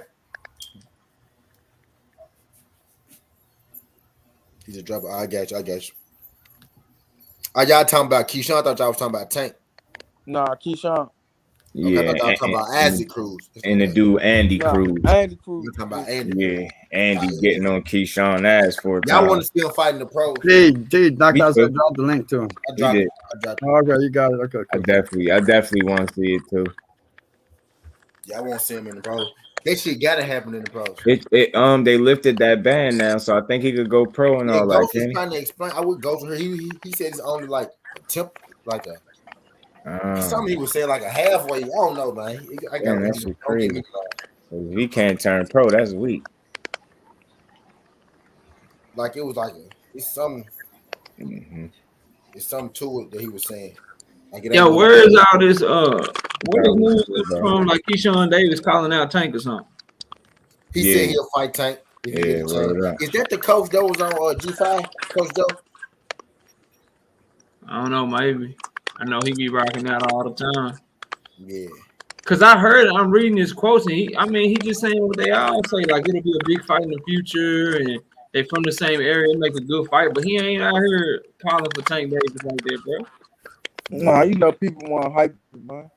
Yeah, nah, bro. Like people be acting like people just in the rush to get in the ring with Tank, bro. They ain't, man. All right. Yeah, that's what I hope not, because I'm like, not after no I heard time. him almost say the same shit. I heard Shakur say it. I'm hearing Keyshawn say, "Oh, that'll be a big fight. That's my biggest fight. That's a pay-per-view fight in the future." But they don't just be like, "Yo, give me Tank right now, bro." I know Like, I only know 2 people want to fight. 3 people want to fight Tank right now. Regis, Gary, and who the other one? My 4: Regis, Gary, Gary Antoine, and Devin Haney. Yeah. Yeah, those off. Yeah, I'm with any of them. But again, it's like I'm saying, if you really ready, shit, hold up. come there. One more. But see, can we throw Devin in there? Cause Devin, like, he always seemed to pop up when he already got shit going on, bro. I said that. Thank you. Let's just keep it a book. He was like, "Yo, I got next when Rolly Romero fell out in December. Said that. He talking about he wanted next and shit, but he already had a fight signed with JoJo, bro. And then now he talking about, yeah, I want Tank, but bro, you might be tied up for 3 fights. All right, Yeah, man. yes, sir. So I wouldn't even put him in there right now, bro. To be real with you, All right, the 4th one, them Montana Love. I don't know after that sparring session. I mean, hey, look, put him in there, They only show, like Montana said, they only show Tank pop. man. Tank can do that dude bad, man.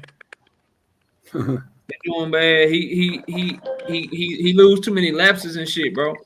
He ain't focused enough in that hole. He ain't switched on all the time. You know, true. I think highly of Tank, so it is what it is. We'll see.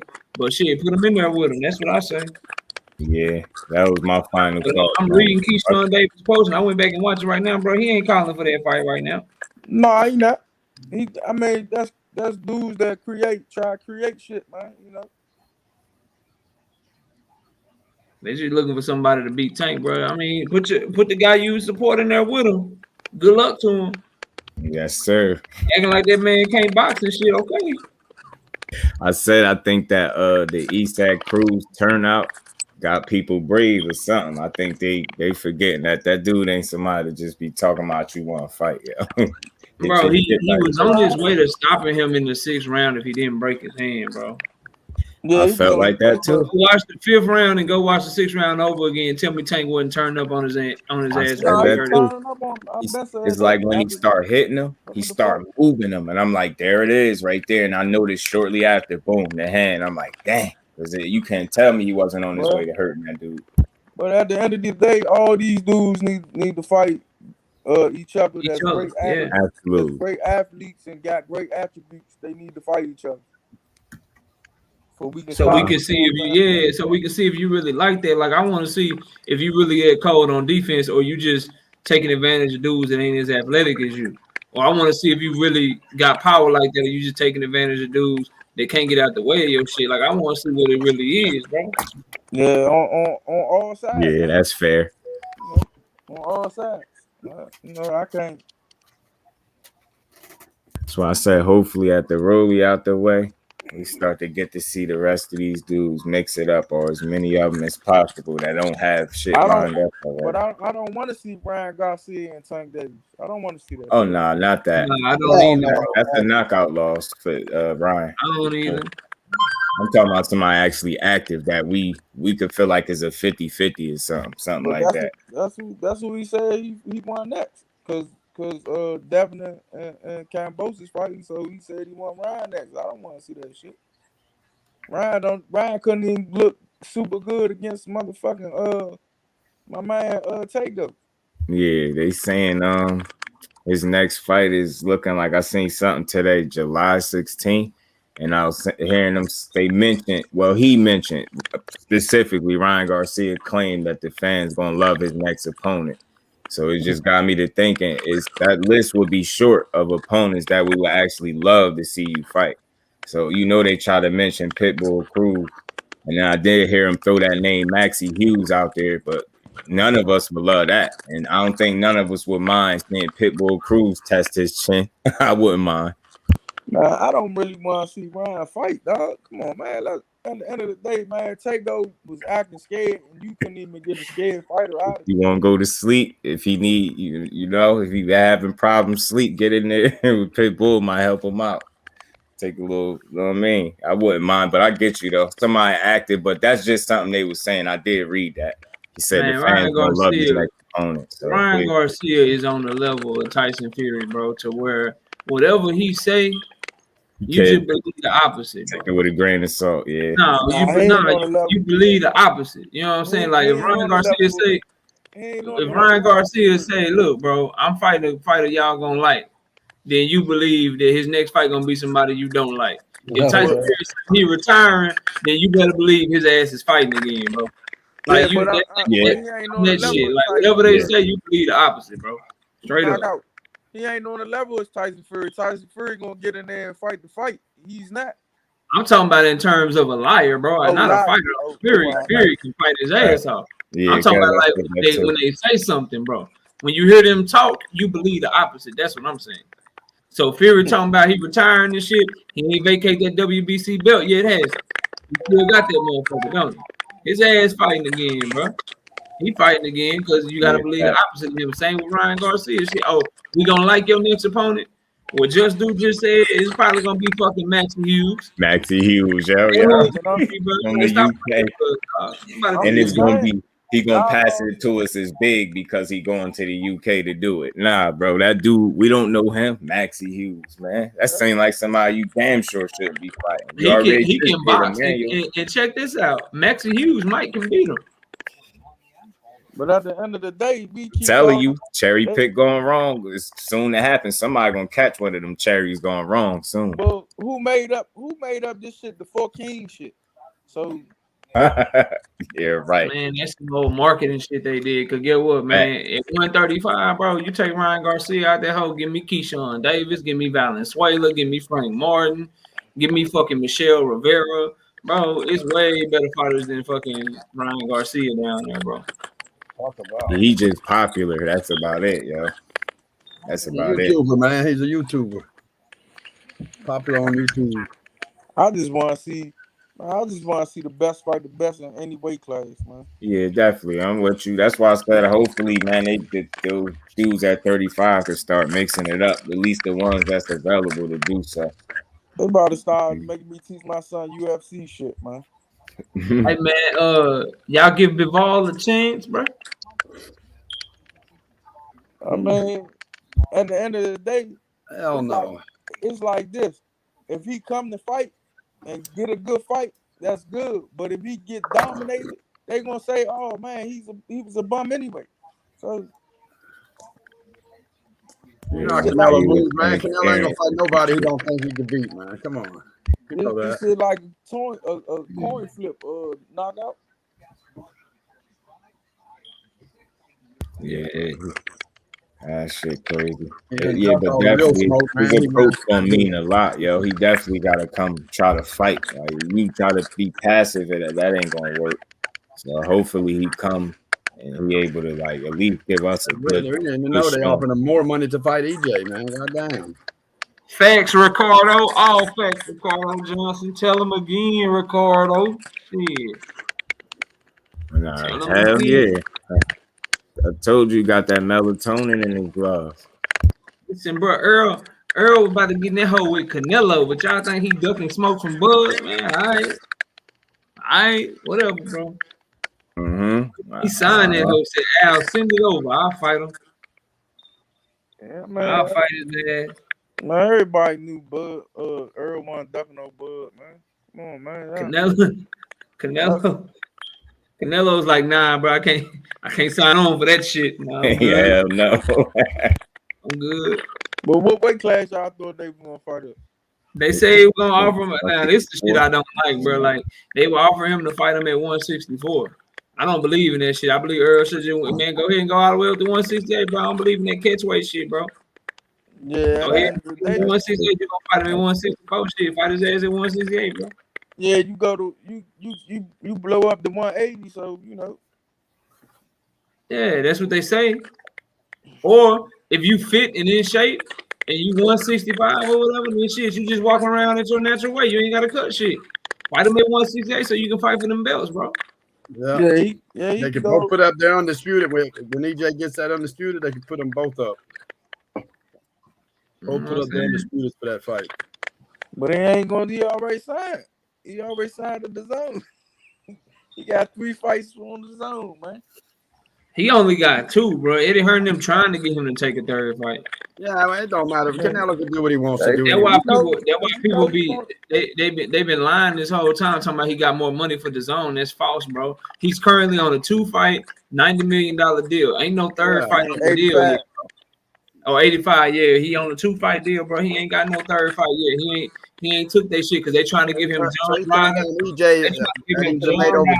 more than $10 million more. He trying to see what happened with this Beterbiev and Joe Smith Jr. fight. Like if Beterbiev looked good or he looked bad or Joe Smith Jr. pull off the upset. He trying to see what happened with that, bro. He ain't trying to fight no third fight. He trying to go up there and get this belt from Bivol if he can get it. And then if Beterbiev show any slippage because he almost 40 years old, he going after that shit, bro. Facts. Going Yeah, after that. I don't That's what he think trying to do. I don't think Beterbiev gonna show the slippage, man. It's just the man just a big ass dog, man. Man, fuck a dog. He like a bear, like a big ass, just fucking. Like, I don't know, bro. Like he got, like, bro. I don't know how to explain it. It's like he got a baseball bat in his fucking gloves or something, bro. Yeah, he be wrecking shit. Canelo went after Like, Bivol bro, he be sliding on fools, dog. Be sliding on their ass, bro. Just His power is better in different. their ass, bro. Yeah, Badly, man. Like the way he Marcus Brown, wore, bro. he Marcus wore Brown, Marcus you go back Brown and watch down. the NBA fight, bro. Marcus Brown was relieved, dog. Like, damn, like, thank you, bro. Like, Yeah, I swear he was. I this swear he motherfucker was. beating my ass, bro. Like, I'm good, man. Like, I ain't gonna quit, but shit, Derek, goddamn, bro. He like, He took that much blood out of his head last time, man. He never stopped, man. Shit. yo, he got cut and started fighting harder. I Yeah. said, yo, what is he on, yo? Like this dude different, yo. He got cut and fought harder. All that blood, I'm like, yo, that cut, man, damn, and yo. the That made it worse. And I was like, He would have been better off not getting the cut. At the end of the day, that nigga look like Alvin Drago against motherfucking Apollo Creed, man. I done back. Bro, the switch on his ass, man. I bet you back. any motherfucker like him, and then that dude, Murgadev, or whatever, the dude that beat the shit out of Conor, McGregor, bro. Them dudes, they from that same area. Talking about they was wrestling bears and shit growing Yeah. up. Man, you don't fuck with nobody. Y'all seen wrestling that video bears, of Connor doing? I mean, Mega Medov. That Yeah, whatever your name is, bro. Khabib They from the same little area. Like they Russian, but they ain't really Russian. They don't really fuck with Russia Had like that. had him sprawling with a little bear. I'm like, yo, the fact that he doing that period is weird. That's crazy, yo. They on something different over there. A1. What's up, A1? Yeah, they on some weird shit, bro. Media. King Doc. Caveman A1. destroyer type Motherfuckers shit. there, boy. They be fighting bears. Tyreek 357. G5, what's up, G5? That man got 100. That man got 100. What's up? Still J508. Yeah, there you go, 89 Media. Dagestan. I knew he was from somewhere, you know, out there, man, where he Russian, but he ain't Russian like that. He don't fuck with him like Dagestan, bro. But man say he different, bro. If you can't see that he different, he got that power is just he breaking shit and lumping people up, bro. Yeah. Like he really like disfiguring shit, bro. And he just he'll ball you up once he get his hands on you. Like it's good luck, man. He ain't getting up off you. That shit crazy how he was doing Connor like a little boy, man. He was a little boy in Connor. Yeah, that was supposed to be when Connor was in his prime. I think they said he was talking to him during the fight, like something like calm down or something, and he was trying to really hurt that dude in there. He was on his ass, yo. Yeah, that had real big. That's all that fucking talking shit kind of does, man. You know what I'm saying, bro? Connor shot, boy. He Certain crazy. people like you don't really want to talk that shit to, bro. It's But that not. shit, Jake Paul, after that fight, at the press conference, Jake Paul was talking about, they were asking him about Connor. What, Connor wanting to fight Jake Paul or something? Nah, Conor been about to. I mean, Conor McGregor got some fight coming up. Yeah, he don't want to fight No, Jake McGregor Paul. said he go see about Jake Paul afterwards. Yeah, he better not fucking fight Jake Paul, man. Jake Paul gonna hurt that boy. He trying to get up there and fight Kamaru Usman. That'd be the worst thing he ever did in his Oh life. my god, man. Conor That McGregor, dude be man. punching, don't he? Conor can't even beat the motherfucker in his own weight class. Now they talking about weight classes in boxing for a reason, bro. It's lit in MMA, bro. Man, you better stay the fuck, man. Listen, You better stay there. you better try to cut as much weight as you can. If you can make 145, bro, you better get your ass down there to 145, bro. Oh shit! Big ass dudes alone, bro. Conor Telling can't you, yo. do that fucking. He broke his leg on, man. What, he lost 2-3 Boxing, fights? all you gotta worry about is a punch. Shit, MMA, you gotta worry about elbows, knees, getting your ass choked out, getting your foot broke, your hand broke, your arm broke. That shit get Pick brutal, you up man. and slam you and break your neck and shit. Nah, bro, you better. Once I first seen Khabib, like the first fight I seen from him, I remember feeling like he ain't gonna lose. I remember that going through my head. Like, yo, I immediately thought that, like, while he's fighting, he's not gonna lose. He gonna have to get old and fall off. And then once you started understanding that he ain't planning on fighting late, I was like, yeah, he gonna retire undefeated, yo. They just not gonna That's beat the him. same Yo. way I fit, man. But Turbiev either got to get old as shit, Yeah. or Slip it. you not beat, Yeah. bro. You're not gonna beat him right now, bro. Like Joe, I kind of halfway feel kind of bad for Joe Smith Jr. because he got a good, he got a good story and shit, bro. You know what I'm saying? He came from, you know, but his style, bro, and how he fight is just It's tailor-made. It's not what we like. Number one, you overshoot your shots and you can't fight inside, but you trying to brawl and be a power puncher, bro. I feel bad for him, bro. I really do.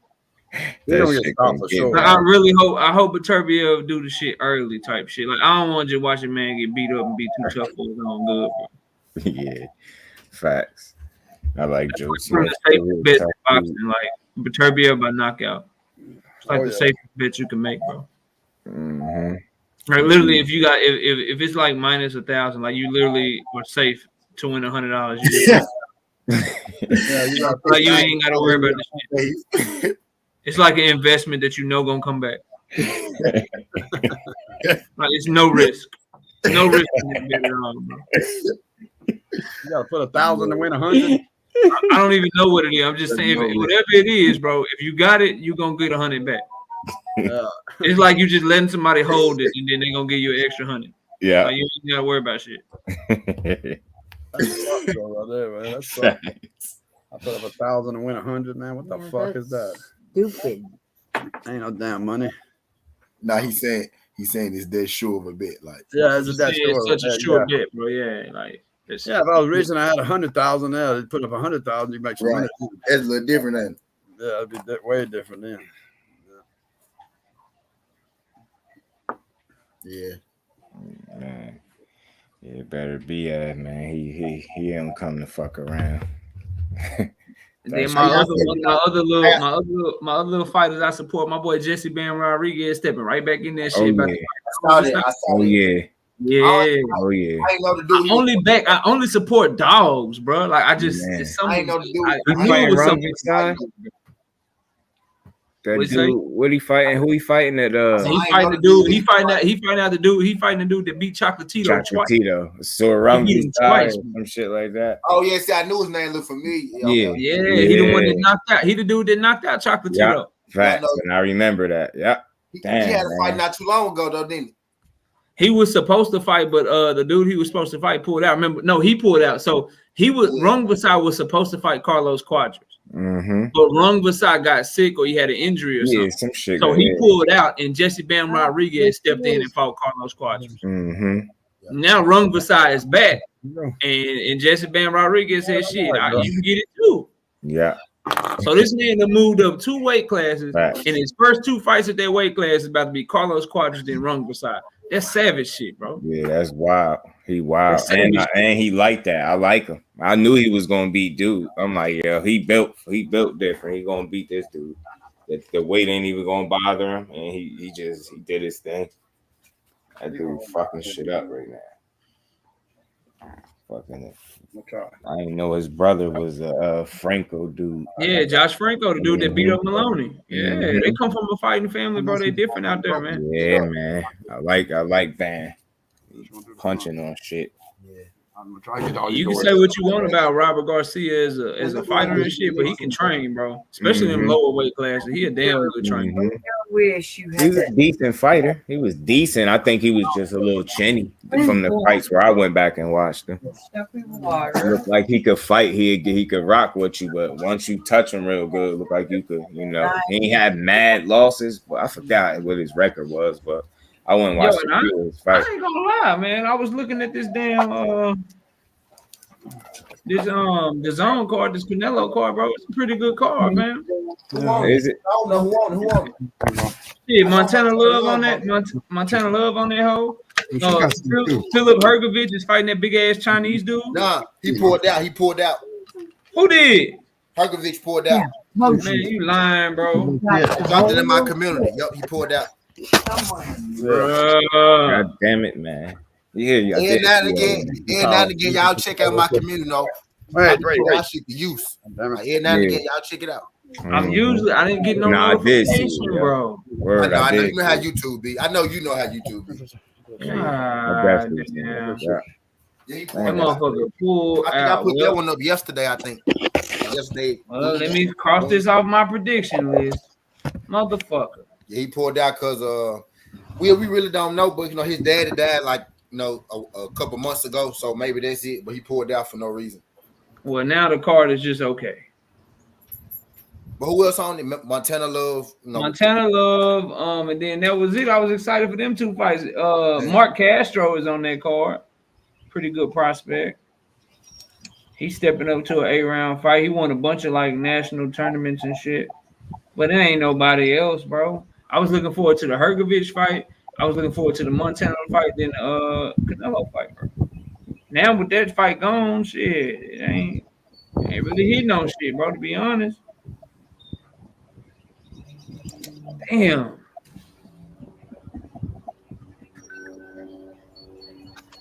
I hadn't even heard a fucking undercard. Now normally the undercard come out, people start rumbling about it and shit. I hadn't even heard nobody rumbling about this motherfucker.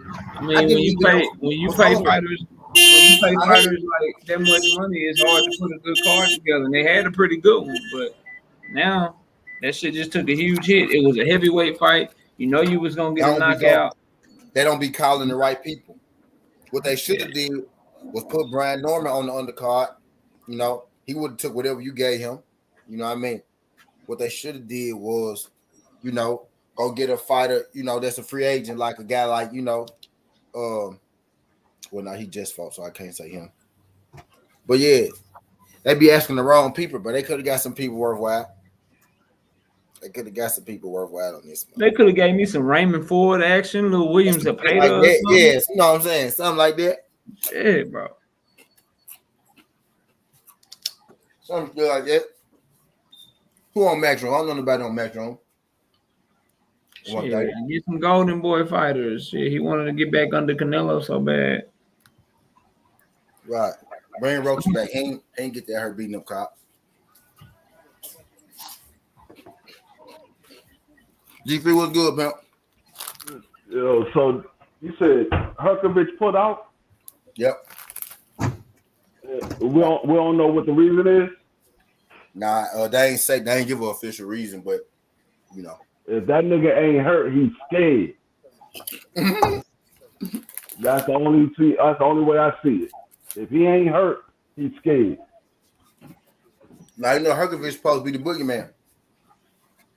He ain't no goddamn boogeyman. Ain't nobody scared of his ass. I mean, a lot of people didn't want to fight that eliminator against him. Like 8 or 9 people pulled out that eliminator against his ass. Tony Yoka Ortiz didn't want to fight him.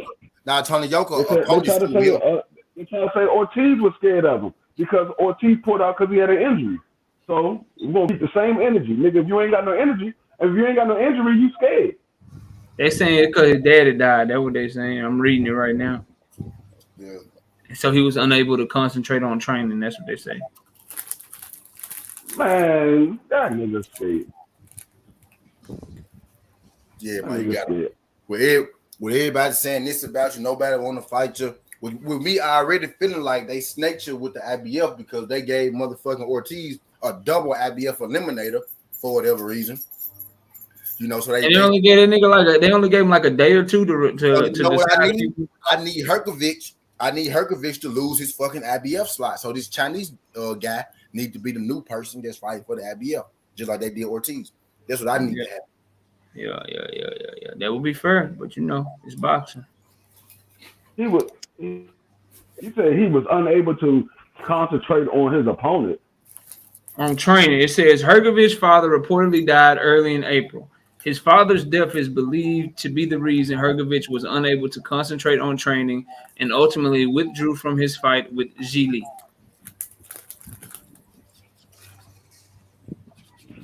Man, I don't know about that.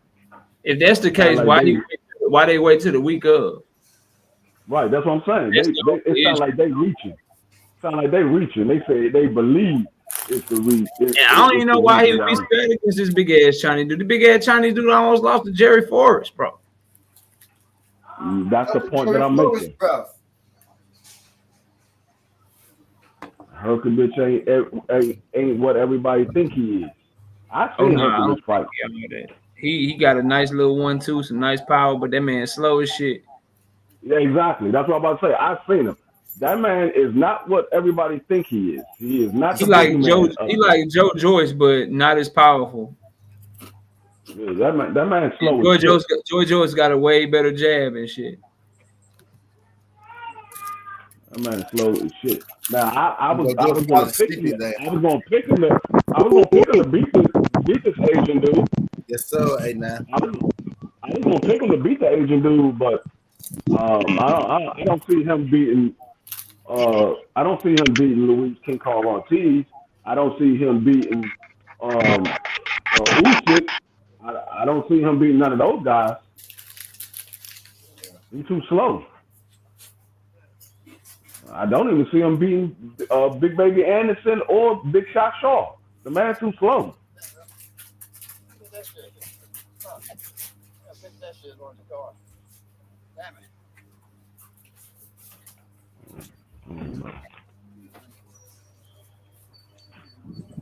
Yeah, I just think it's ironic that he pulled out a fight after them saying that everybody scared of him. But nigga made it out of the workhouse. I heard y'all in the joke. Again, I said, shit, let me get out of here. Yeah, it wasn't the John shooting shit. Yeah, I heard y'all. You know, me and Bluetooth shopping. I don't hold the goddamn phone.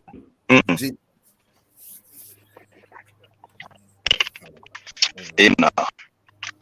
If I go out and come back in. Yeah. Work we can do like that, too. But hey, I know you had that little echo. But hell yeah, man. I just thought that was hella fucking fun. Like y'all been building this dude up to be everybody to be scared of him. And shit, y'all mad at Ortiz because he ain't fight a double eliminator. He fought Charles Martin. Y'all said that was an eliminator. Then y'all gonna give me an eliminator after the eliminator. Damn, go give me an eliminator after the eliminator? That's what they doing now. How many eliminators you want me to fight in this motherfucker? So, Ortiz said, nah, I'm not fighting, bro. You fight an eliminator. When it comes to Ortiz, you fight an eliminator until you lose. Right. Basically, that's what's going on. So this dude had to pull out, right? That was the This dude had to pull final out right eliminator. now, right? Right now, y'all, this dude had to pull out, right? So shouldn't they strip his ass of his shit too? Right? Yeah. He should lose his You fight. know why they ain't gonna do it. Yeah, I know why. I just be trying to put it on the table so Yeah. people can use their own brains and come up with their own, shit. So I but I just put it on yeah. the table. I know what you're doing. I know what you're doing. And I'm hitting them with a counter question. It's just they can be like, I don't know. Guess what? We know why. You know what I'm saying? Pigmentation, right? Yeah, John still That ain't gonna stop that. 10 ain't gonna stop it. John Just going still vote. chopping, folks. Fuck that 10 gonna stop it, P. It's still chopping. I just be where you at right now. I just be where you at right now, fam. But hey, yeah, these folks out here, man, these folks playing it. They playing the puddle, dude. I call it playing the puddle. Y'all playing in broad day. Y'all playing the puddle like people don't see it. We see what the hell y'all doing out here. Uncommentary, my brother, St. Louis Mix. That's a live ass name, bro. I ain't gonna lie. Uncommentary. That's a live fucking name. I don't know if my Word up. It is. Cause I get it. Uncommentary. Like we commentary, but it's uncommon. Like I get it, bro. That's I wish I would have thought that. That shit beautiful, bro. That shit beautiful, bro.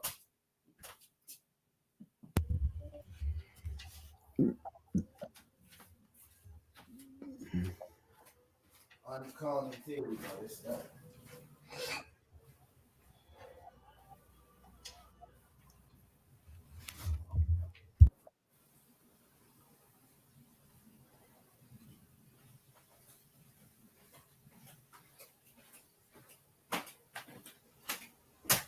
I see this shit must be cash. I know he would have been in jail by now. Yeah, he's just still heavy road. Yeah, I don't know what. Yeah, probably just the area he was in. But hey, that shit wild though. I'm on here talking about, I'm on here talking about the Canelo fight, not doing what they're supposed to do because he ain't fighting the people that we want. Mm-hmm.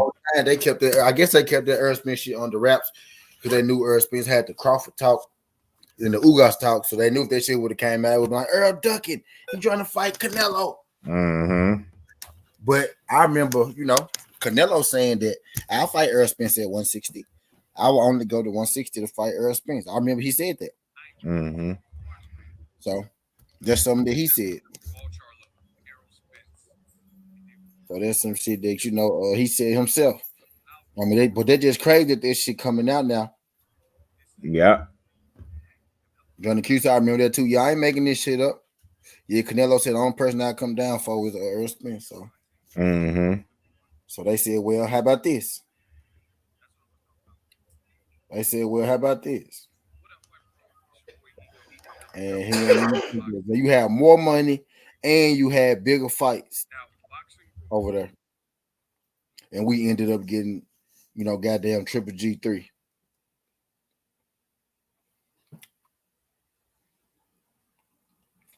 I feel like the only reason he put B-Vol in there so we couldn't say nothing about him fighting Triple G. I think he really just wanted to fight Triple G. But he took this one shit because he knew that we wouldn't be able to say, well, B-Vol an easy fight because that's a bigger division against the champion. So he knew he had that joint in the hole. He said, y'all can't say nothing about me fighting an easy fight in Triple G if I fight B-Vol first. So that's what I think. So that's what I think that shit he did. Type deal. Mm-hmm. Yeah. Goddamn BF said that he ain't going live today. I might bring up. He said he ain't going live. Well, now, because I already dropped the video, so I might bring up a stream. I might still bring up a stream. Let's talk about this shit now, but y'all fuck with it. Man, yeah.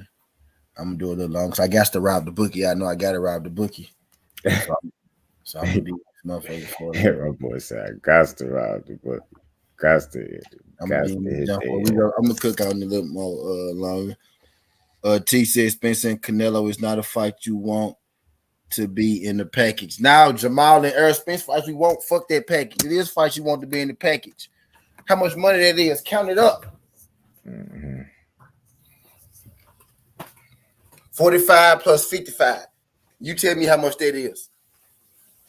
I'm gonna wait. But Oscar Valdez was just horrible. I'm gonna wait.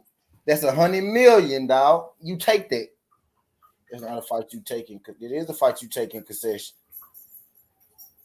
The hell? Oh, he said Benavidez. You telling me you? Damn.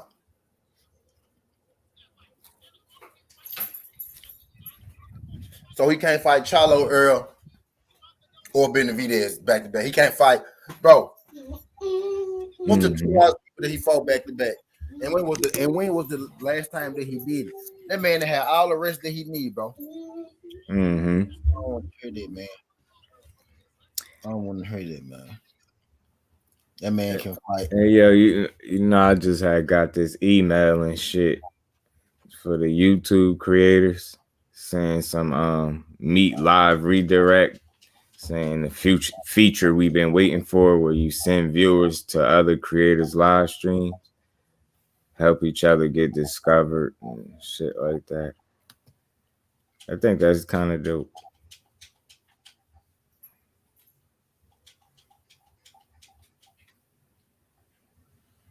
Yeah. Because that's kind of what we do in a sense anyway. Say it again.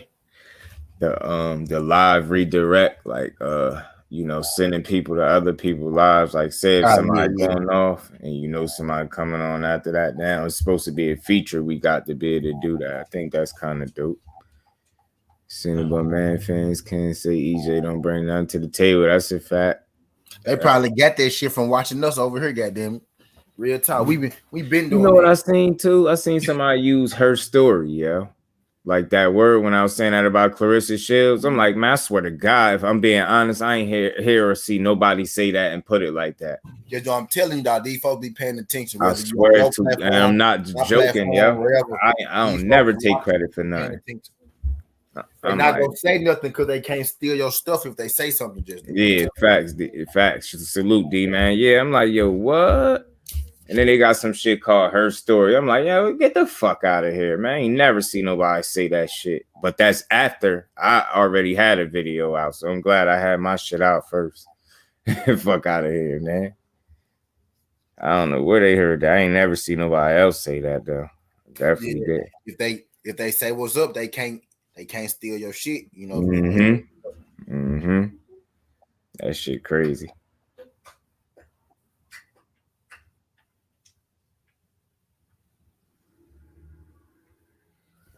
Yeah, they be in the rooms and shit, man. They just gotta, you know, they be in the rooms and shit.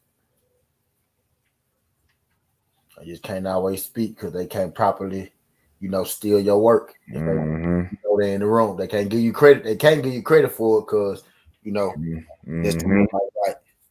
Yeah, they can't steal it from you. Crazy. And they can't steal it from you properly if you know they're in the room because then you gonna know they got it from you. But they always leave it open if they see if they want in the room because I wasn't in. I ain't hear that. If you don't give me my motherfucking credit, you feel me? Facts. So they got this shit set up so you could really redirect traffic. I think that's dope, yo.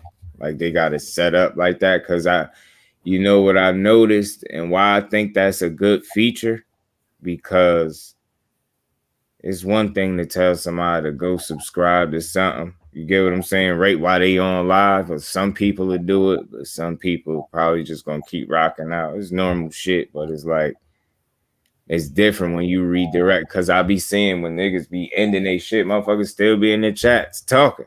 Facts. Get what I'm saying? Like they still want more boxing or more content. So if it's like that, then it only makes sense for you to go on over. You know what I mean? It never interfere with what somebody doing because they're redirecting. So it makes sense. I think that's a cool feature. That and that super thanks feature, I think, is both cool. That shit was all right.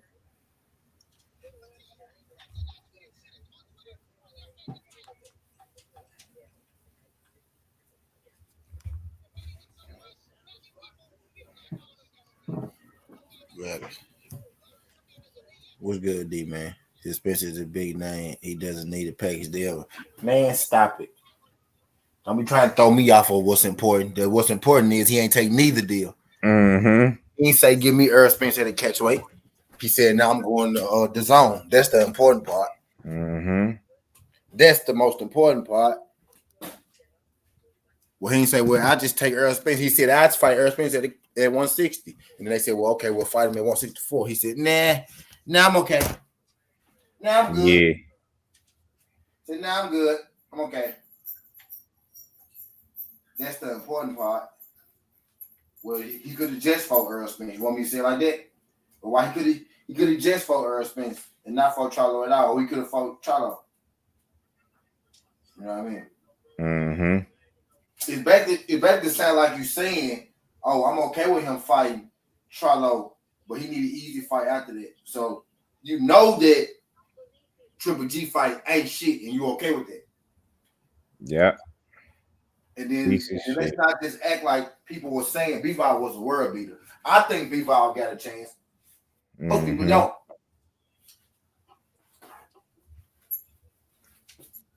We gotta draw a line somewhere, man. Yeah. We gotta draw a line somewhere, Brody. Even with our favorite fighters and shit. Got to draw a line somewhere.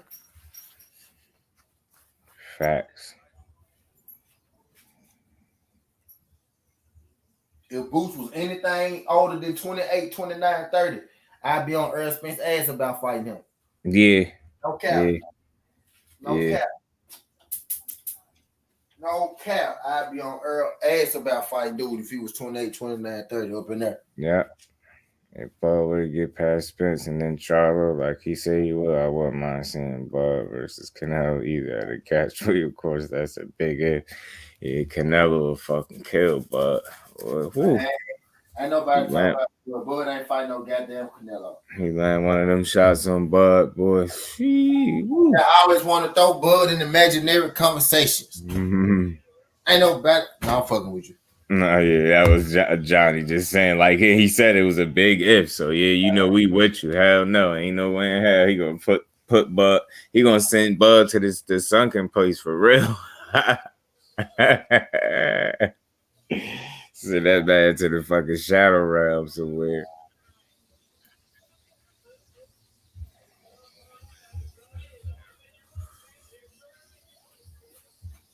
Yeah, that fight ain't buzzing at all. People do not care like that. For real.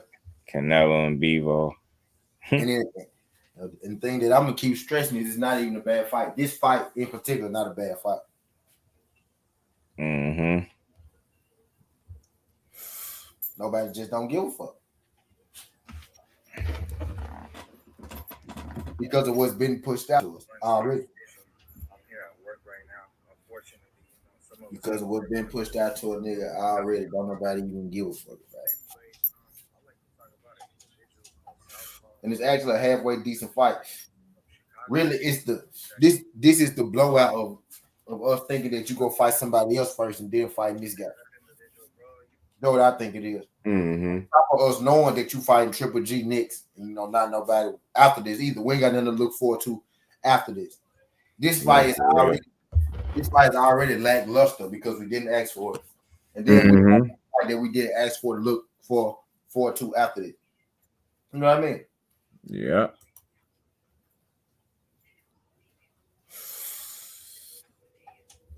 Shit crazy. Yeah, motherfucker, wow, man.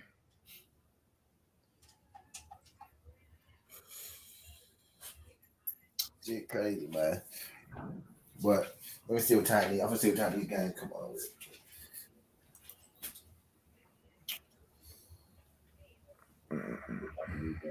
I got to ride the bookie. I'm gonna ride the book on the other jump. So, not on this one. I'm gonna be here for that one, but I'm gonna be on the other jump. Get my watch hours up.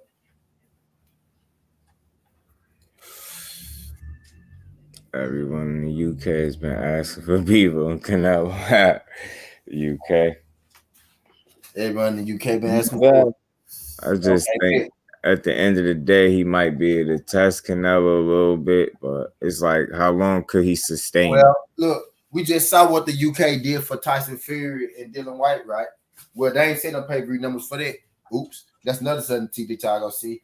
They ain't said no numbers for it, right? But 94,000 of them came out. So if they care about this fight, this motherfucking pay-per-view should do, pretty goddamn good. Facts teach. I know some UK people that come through here, and I ain't seen them say nothing about it. I ain't seen you say nothing about it. I ain't saying you from the UK or nothing though, but I'm just saying. Yeah, motherfuckers don't be here. Yeah, that's really crazy. That's the first time like it seemed like people really like, he fighting who? And it's like, again, because you got to think you're asking people to come out of their pocket. So you definitely got to be careful with picking who you want, just assuming people going to accept it and deal with it.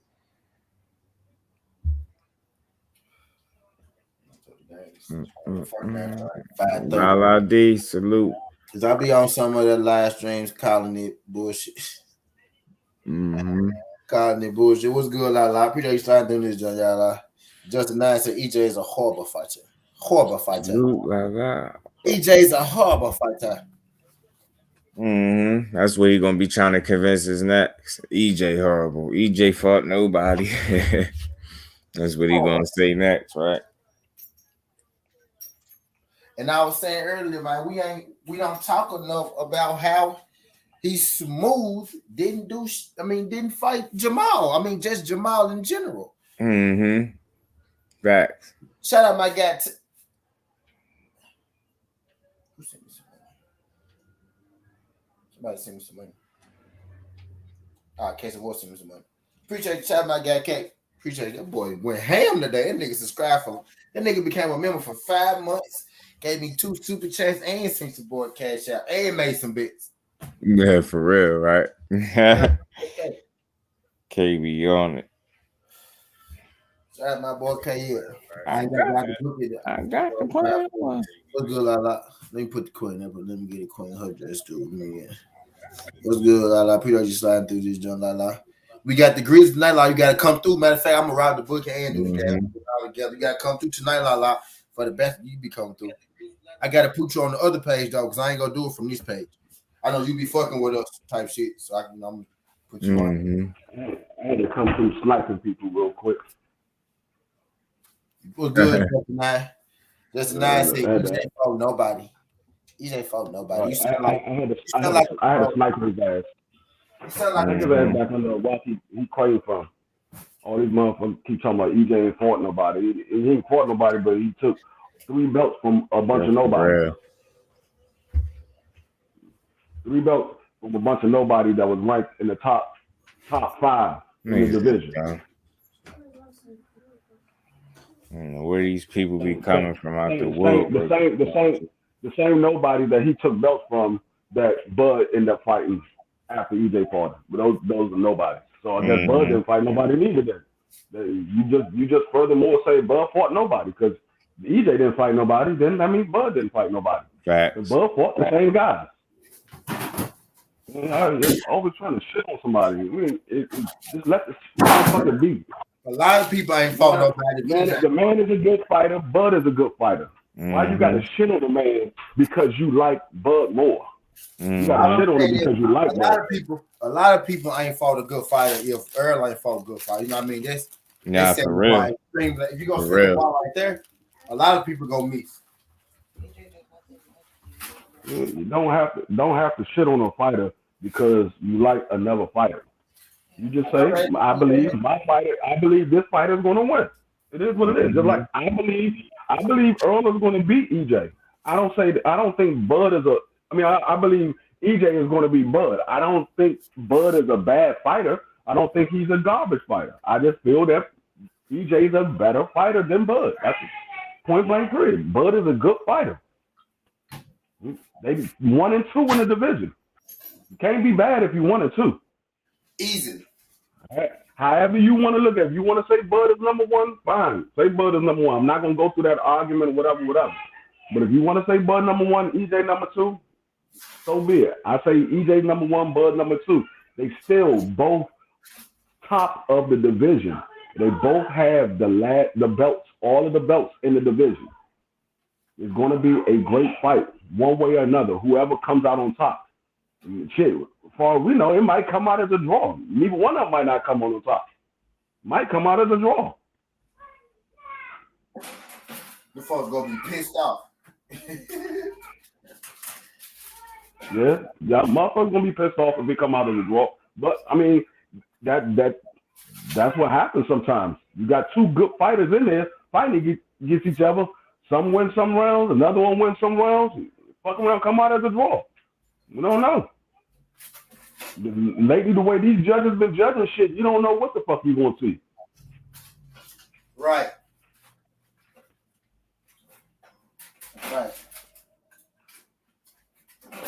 That's a good and great goddamn point. Way these motherfuckers been calling shit. Yeah, I mean, you never know. The way these motherfucking judges call shit, you don't know what the fuck they looking for in it. And it was funny how we was calling the fight the other night. I said if we would say Oscar Valdez was winning, and they was like, "What? You got Oscar Valdez winning?" Mike was mad as shit. He's like, "How the fuck? I don't see that shit. How the fuck y'all see?" I said, "Watch what I tell you. It's the fourth round just." And I said, "Watch what I tell you. Watch they had the fight 2-2. Sure enough, motherfucking Andre Ward had the fight 2-2. That motherfucker popped up 2 for Shakur Stevenson, 2 for Oscar Valdez. I said, see, I told y'all. I don't know what the fuck these niggas be looking at. We saw this motherfucker fight the same way they saw the fight. It was clearly Shakur Stevenson was beating the shit out of Oscar Valdez. But they had that shit 2 rounds to 2 rounds.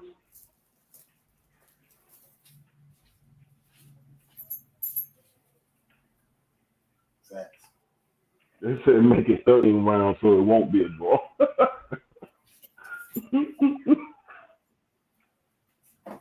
I'm gonna be pissed off. They gonna be pissed off if it be a draw. Yeah, they gonna be pissed off. They gonna be pissed. Yeah. But like I said, I mean, you never know. You can't say for sure because the way these judges judge shit, you can't say nothing for sure.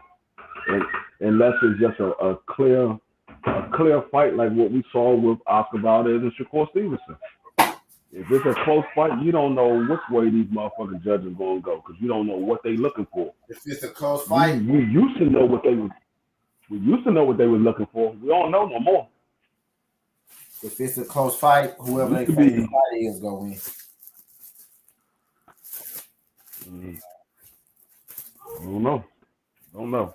It used to be the more cleaner punches, the more aggressive fighter, who controlled the fight, stuff like that. That's what they used to judge on. Now, I don't know what the fuck they judge on. They judge on whenever the crowd roars. Right.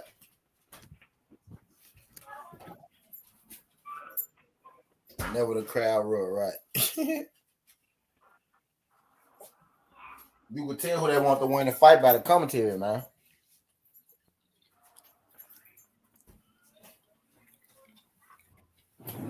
This is how they fix the fights, man. It's a commentary. The commentary is the first leg of them guiding and directing you to who they want to win this fight. Yeah. Yeah, I don't know what's up with Andre Ward and Shakur Stevenson. I don't know if Shakur Stevenson decided he didn't want Andre Ward part of his camp no more, or Andre Ward pulled himself away on his own. But it's like ever since Andre Ward stopped being Shakur Stevenson manager, or it could have been more Jay Prince push Andre Ward out. But ever since Andre Ward stopped being Shakur Stevenson manager, it's like he's been hating on Shakur Stevenson. I gonna say, D, for you know what's going on. You just see it. Yeah. I mean, Jay Prince. We'll have to come up off that. It's simple. Yeah. And ever since that shit happened, it was like he's been hating on Shakur. All of a sudden now, at first Shakur was one of the best young fighters. Now all of a sudden it's like Shakur Stevens can't do enough now.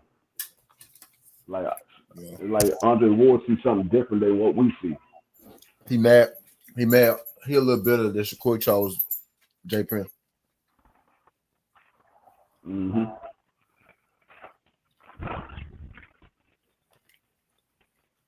I ain't gonna lie, that's probably the best thing you could have done. Because if he was with Ward, he was gonna be working for Top Rank. With Jay Prince got his best interest in. Ward got Top Rank best interest in at this point, you know what I mean? Yeah. But it was gonna be like Ward, it was gonna be like some Bomac shit. But did y'all see how Oscar Valdez tried to say that Shakur Stevenson was too big for him? That's why he couldn't hurt Shakur Stevenson. He couldn't do nothing with him. Mm-hmm. And they were like, "Oh, Shakur, I told you, Shakur Stevenson." But how you gonna say Shakur Stevenson was too big for you?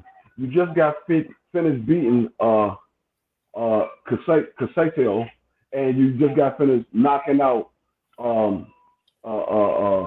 Miguel Brissett, and both of those guys are bigger than Shakur Stevenson.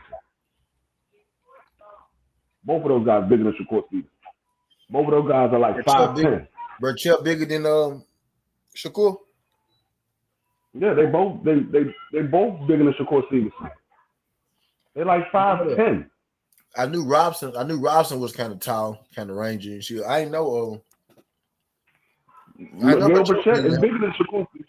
Yeah, Miguel Brissett is bigger than Shakur Stevenson. You just told me something with that one. Man, go back and look at Miguel Brissett. He look like he should be fighting at 140. That nigga stocky. Yeah, he's stocky, but I didn't know he was 5'10", bro. Yeah, yes, yeah. Yeah. Big motherfucker. Yes. He like 5'10" or 5'9", something like that. Yeah, I know he's stocky. I know he made up. But Y'all seeing people saying Canelo forced Oscar Valdez to fight Shakur? That's crazy. Canelo said, either you got to fight before I fight, bro, because we got to see if this shit go hit or not. Mm-hmm. See if that shit go work or not. Mm-hmm. You got to fight first.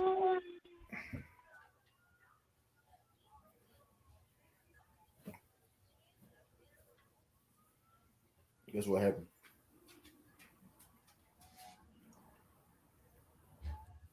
So you gotta get it. So you gotta get in there so I can see if I'm pop or not. You go first. Either you go first and then I go. Yeah, facts.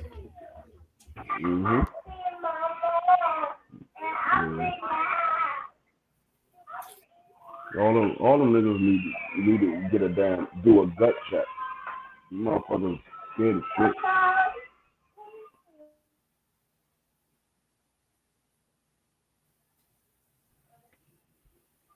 All them niggas need to do. We said Oscar who Canelo into fighting Floyd. Now Canelo did it to Oscar.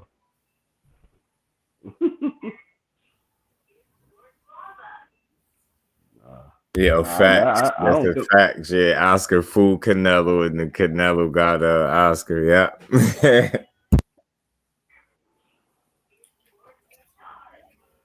If you lagging, sometimes you gotta like click your screen and like speed.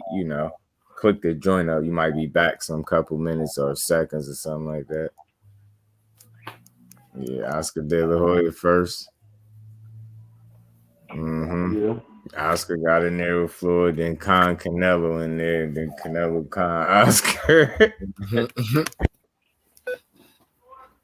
they all took L's. Yep, they all took the L.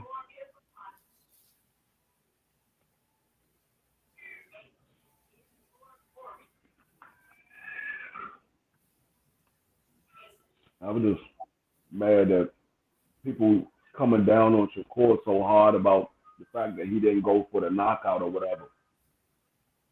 I'm telling y'all, it's one thing from what we see outside the ring. There's another thing when you inside that ring. The man might be hurt, but he's still a dangerous fighter. Sometimes that's the most dangerous fighter when you got a man hurt. That's the most dangerous fighter, especially if the guy got power and he's hurt and you trying to go in for a knockout and he just throw a haymaker that you don't see because you going for the knockout and he clipped me. So I wasn't mad that Shakur didn't go for the knockout. And like I said, it looked like to me when I saw the fight, it looked like Shakur Stevenson was waiting for Oscar Valdez to throw his punch because he thought Oscar Valdez was trying to time him, which he probably was. He looked like he was waiting for Oscar Valdez to throw his punch so he could counter Oscar Valdez. Yeah. Oscar Valdez was trying to count him. He was counting him with that straight right.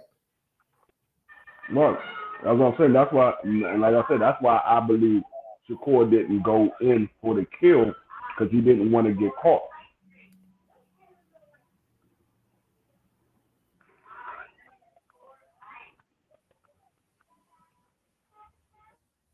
And to be honest, I mean, he didn't have to go in for the kill. He was winning the fight easy. He was winning that shit easy.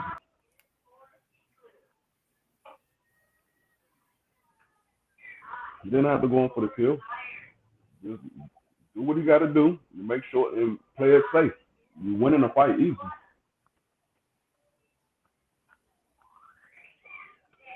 It would have been a statement. He would have made a statement if he would have stopped Oscar Valdez, but he still beat him convincingly. Nobody else beat Oscar Valdez. He did, and he beat him convincingly. Yeah. Listen, I heard somebody say, "What y'all think? Y'all think they're gonna make the Oscar Valdez and Chris Colbert fight? Oscar Valdez will murder Chris Colbert."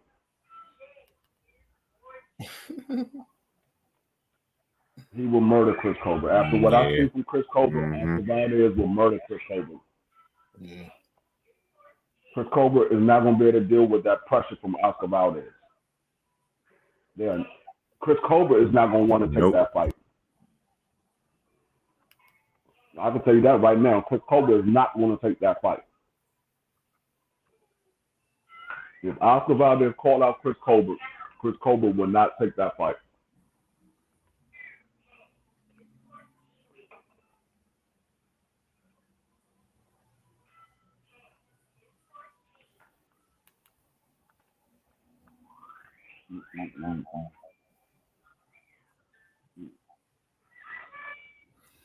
I just made KJ. When is that Joe Smith and I said she got a fight? Who? When is the Joe Smith and the Arthur Beterbiev fight? Hold on, let me check my community. It's in June, though. I think I posted that June too. I'm finna make sure though, cause I posted that June too. I really be posting this shit so I can go back and look at my goddamn self.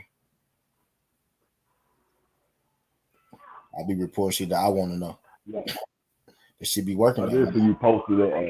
I'm trying. I I'm did going. see I know you it's posted a in. video about it. I put it in my in the community. I did a video about it. I thought I put it in the, here you go. I Yeah, found you did a video.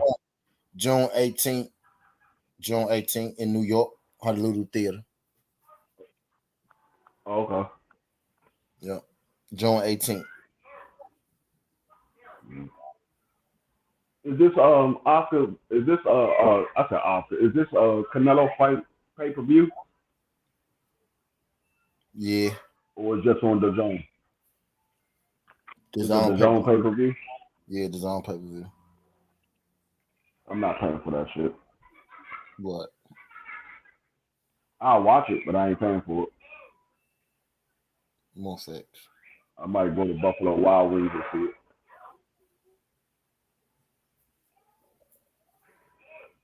I'm gonna find the link for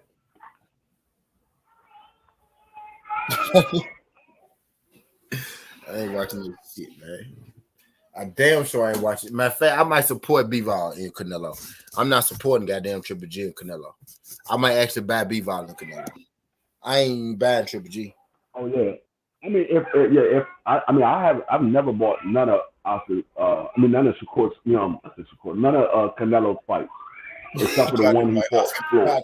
That's the only fight I ever bought of Canelo was the one he fought Floyd. I never bought none of his fights, and I'm damn sure not buying nothing with Triple G for the third time.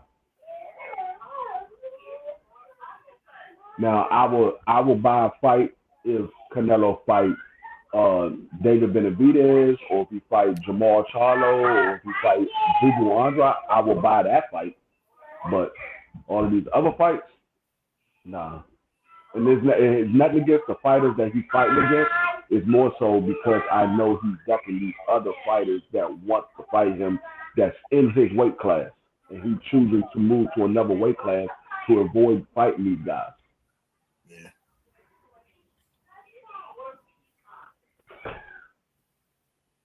Thanks, man. And then get to the division and don't even fight the best fighters. And I ain't necessarily talking about B-Vol, but he's not the best fighter though. He a good fighter, but damn, I ain't gonna knock that one. But bro, what's the purpose of the Triple G fight? It's shit like that don't be making sense to me. That's the point that I'm making. If you're gonna fight Triple G, why you not fighting Jamal? We know why you fighting Triple G. You fighting Triple G because you know you can beat Triple G. You done already beat him. So that's why you fighting Triple G. But what are you getting out of the Triple G fight except for a payday? You could have got a bigger payday by fighting David Benavidez and Jamal. You had a bigger payday. You move up to 175 to fight Bivol. Bivol only got 18 fights. Yeah. What has he proved? Yeah, he's a champion at 175, but he ain't the best champion at 175. If you wanted to prove something, you could have went straight after Arthur Beterbiev. You've been talking about this fight. You were talking about that fight a couple of years ago, that you were going to fight Arthur Beterbiev. Now, all of a sudden, you're going after Bivol. Like I said, I don't mind seeing that fight, but that's not the fight that I wanted to see. I know what the outcome is going to be. Now, I'm hoping that is a different outcome. I'm hoping Bivol beat you. Then my motherfucking live stream will be lit the fuck up on Monday. Facts. But I know what I know what the end result won't be. It's gonna be Canelo wins. Mm-hmm. Most likely it's probably gonna be by a knockout. Well, who? It's probably gonna be by a knockout. It's B-Vol. B-Vol. We can talk about it. Yeah. We can talk about it because I ain't gonna probably talk about it until the He weekend. picked that dude for a reason. I'm gonna do my prediction though. He picked that dude for a reason. Watch Canelo versus Lara alone. Was that pay-per-view? Was it? I don't remember. No. I know he got his ass whooped in that fight. I was mad as hell they did that to Lara. They've been robbing Lara since Paul Williams days. That wasn't on paper. That wasn't a pay-per-view because that was on DAZN. That was before DAZN. DAZN just started doing pay-per-views. Yeah, DAZN wasn't even out at that time. It was just he was on DAZN. I think he fought Lara on DAZN. If I'm not mistaken, he fought him on DAZN, but it wasn't a pay-per-view. DAZN just started doing pay-per-views like Canelo last fight. That he fought on the last fight. No, this fight. This is his first pay-per-view fight on DAZN. Because the last fight was on Showtime. This is his first fight as a pay-per-view fight on DAZN. Because remember, DAZN was the reason why DAZN came out to get away from pay-per-view. They came up with the app, so you would pay a monthly fee for the app, so you didn't have to pay for pay-per-view. This is the first fight that's going to be a pay-per-view on DAZN. Because none of the Triple G fights was pay-per-view. They were just on DAZN. They wasn't pay-per-view. Yeah, Oscar De La Hoya. What's the name was on Showtime. This shit, him and Lara. Yeah, I know. I figured. The Zone thing was around way back then, was it? That's 2014. I don't remember the Zone at 2014. Not me. Shit. I don't know. I could be wrong. No, I remember that fight pissed me off, man. No, the Zone wasn't around 2014. Mm-hmm. They've been giving 5 years ago. Yeah, they've been giving Lara a raw deal since that Paul Williams fight. For the people that didn't see it, all them people that keep saying Floyd ducked Paul Williams and Paul Williams would have beat Floyd, just go look at that Lara fight. Go look at when Paul Williams fought Lara, and you tell me if you watch that fight, and then come back to me and tell me if you think he would have beat Floyd because he threw a bunch of punches. That wouldn't have been enough. People kill me. Yo. They really single out one aspect of the fight and really think that that's all it's gonna be, and you could beat Floyd with that because you throw mad. Man, get the fuck out of here with that. Go watch this shit. Right? Lara, that's how I got introduced to Lara. No bullshit. He was cracking Paul Williams shit. I'm like, yo, who is this nigga fucking Paul Williams up like this, yo? That was in 2011. I'm like, yo, who is this nigga cracking Paul Williams shit like that? Yeah, the big ass hematoma on his head and shit. What y'all gotta, when it comes to Floyd, I mean, you're not gonna find nobody that fight like Floyd. Like I said, the closest thing you can get to Floyd is probably Corey Stevenson. He's probably the closest thing you're gonna get to Floyd. But I mean, you can't look at Floyd and say, "Oh, if you do this, you can beat Floyd." Mm-hmm. It's a whole lot more to that. And it's like you would think people would know that by now. It's not going to be power, speed, or throwing a whole bunch of punches. It's so real. You could have all that over him and it still lose, man. You really got to be smarter than him.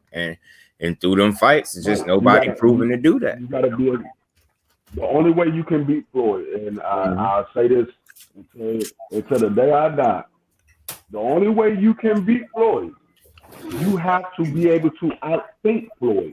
Yes, which means you would be being smarter, and that's just hard. Tough task. You have to be able to outthink Floyd because Floyd is already thinking 2 or 3 shots before ahead of you. So he's looking. Okay, if I throw this shot, he's gonna throw this shot. That's facts. Come out with this shot. He's gonna try to throw this. He's gonna try to throw this shot. So let me hit him with this shot off the jump because I know what's going to come. You got to be able to outthink him. If you can't outthink Floyd, you're not going to beat him. Now you might be able to you might be able to beat Floyd because he's older. He's 45 years old. So he's not a young man no more. But when he was fighting in the pros, the only way you was able to beat him, you had to outthink him. You can't outthink or you're not gonna beat him. Mm-hmm. Yeah, Lara was countering the shit out of Paul Williams in that fight, yo. I was like, yo, who is this dude? Fucking Paul Williams up right there. I had fucking him up, yo. I'm like, yo, I had to be honest after that fight. I'm like, ain't no way Lara lost that. Hell no. Sorry. Majority decision, my ass. They were saying that was another thing they were saying. They were saying Floyd ducked Paul Williams. Paul Williams did an interview with, well, I think it was Blue Blood. And Paul Williams said no. Floyd.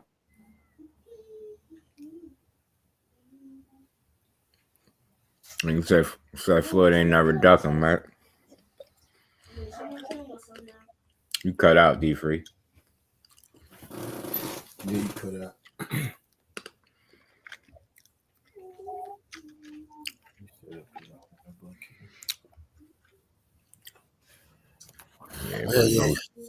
Brother D3 went out on us.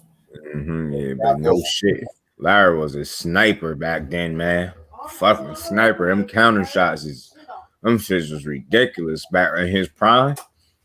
When he was prime Lara. He is pretty good, right?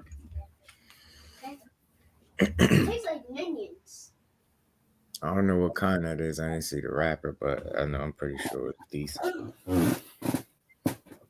Yeah, man. Lara used to give people hell, man. That 1-2, I remember how he was doing Canelo, knocking his head back, frustrating him, made him punch the rope. I was like, oh shit, yo, he playing with this dude. He comfortable in there. And I still can tell you right to this day, I know that fight so well. I can tell you the best punch Canelo landed in the fight is when he split Lara guard with that uppercut and he cut him. And Lara got on his bike for a minute, started wiping the blood a little bit, and he got right back to business. Got right back to business on him. So I'm like, man, I just didn't. And I remember seeing the punch stats for that fight, and it was like 23 headshots landed for Canelo, and I forgot how many body shots, but that's pretty much where they trying to tell you he won the fight at because of body shot. I couldn't believe it. And I remember early, especially, like, of course, some of them landed, but if I'm not mistaken, Lara was catching some of them shits on the arm, man. All them joints wasn't getting through clean, but they were scoring them. I'm just like, yo, he was getting beat up in that fight. He was getting out-thought. Yeah, Lara was like a step or two ahead of him for the most part in that fight. He just never really mounted no real sustained attack where he was fucking Lara up. None. That's why I said that best punch was the uppercut. You could go back and look. He cut Lara eye. I think his back kind of went up against the ropes. And, you know, Canelo, he do got good timing in them fast hands. And a hell of an uppercut. He slipped that motherfucker, split the guard on Lara, cut him. He got on that bike for a second. Then he got right back to it. He was catching Canelo with the 1-2s, knocking his head back, getting out the way. I'm like, yo, had this dude missing. I'm like, man, you reminded me. I bought some sour gum. He's going to get them. Yeah, man, me and my son be over here snacking.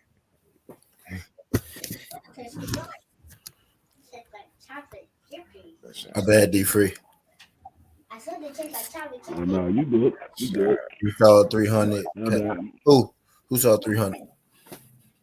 I'm late. I hate being on the damn phone. My shit. Remember, Canelo knew he lost because the first words were, "I can't catch a guy who keeps running," something like that. Yeah.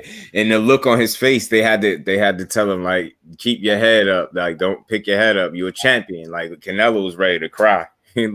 He got beat so convincingly. He was ready to cry that night, man. I'm telling you, I wouldn't be surprised if he cried at some point. I was dead serious. He was cried if he lost for sure, goddamn. Mm-hmm. And then you seen if you go look at his face right after he fought Lara, it's very similar to how he was looking, like with that uncertainty. He was not confident after the Lara fight or the Floyd fight. He knew he lost both of them shits. The judges had to, like, you know what I mean? When you hear his name get announced, then he had the confidence. But before that boy was worried. He knew damn well you know you didn't hit him enough. Oh, Canelo lost. Didn't hit him enough. I couldn't believe Lara like fought him that well, and that's what I'm saying. That's what Lara was able to do that most people can't. He was able to sustain it, in my opinion. There's no fucking way you win a fight landing 23 headshots. I don't give a fuck how much you hit a nigga to the body. You ain't drop him or none of that. Fuck that. Right. The way to beat Canelo, we saw it 3 times actually. The way to beat Canelo is to stay in the pocket with Canelo and be able to hit Canelo without Canelo hitting you. We saw Floyd do it. We saw Lara do it, and we saw Triple G do it. But Triple G was getting hit. If Triple G wasn't getting hit, he would have beat Canelo. He was in the pocket with Canelo, damn near the whole fight. But he was getting hit. But if he was able to not get hit, he would have beat Canelo. Yeah, facts. And that's the thing. You gotta be that type of fighter to be able to sit in the pocket with Canelo and exchange with him, but not let him get off on you. Yeah, facts. And it's just a tough task because people are able to do it in spots and for rounds, but they can't sustain it through the duration of the fight. And Floyd just special where he could do that shit for more than 12 rounds. He wasn't tired, gassed after that. None of that shit, just crazy what he was able to do. And Johnny, for me, the Lara fight was more difficult for Canelo over Triple G because of styles. Like Lara had the kind of style where it exploited more of the shit what that Canelo lacked, whereas Triple G, he's coming straight to him. You ain't got to look for him. You know what I'm saying? It was Canelo that actually was the mover in the first fight. You get what I'm saying? Which was that kind of surprised me. Like I can't front. I didn't expect him to move that much in that first fight, but he turned into Floyd for that fight. And I immediately thought of that when I seen the approach. I'm like, oh, he worried about that power. Oh, he don't want to get hit. I was like, oh, he Floyd Mayweather tonight. He had some good upper body movement, head movement in that fight. I'm like, yo, this dude. I said, oh, you learned the thing and took him that loss. That's the reason why Caleb Plant lost that fight, because Caleb Plant was hitting him and was moving, but he couldn't sustain that for 12 rounds. His gas tank ran low. So if you can do that for 12 rounds, then you can beat Canelo that way. But the chances of you doing that for 12 rounds is highly unlikely because Canelo is going to hit your body. Yeah, he's going to hit your body, so you're not going to be able to do that for 12 rounds. You got to be able to sit in that pocket with Canelo and be able to hit him without him hitting you.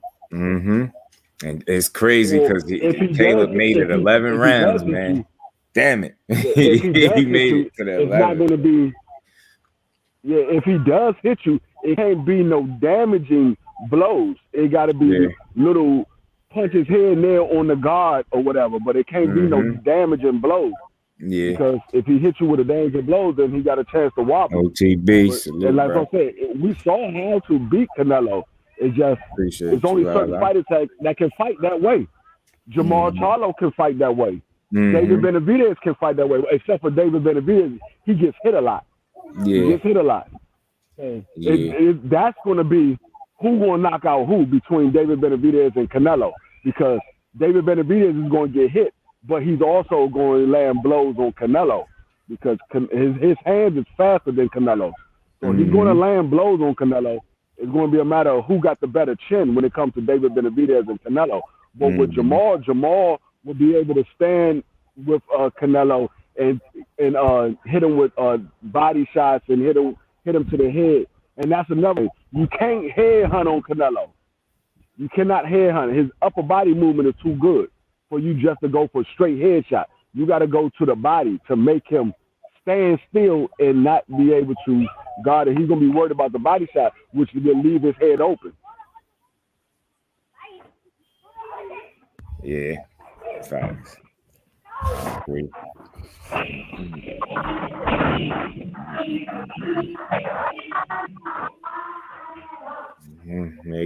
Maybe his ass. I think he gonna make money moves from here on out. I guess safe to say with that dude.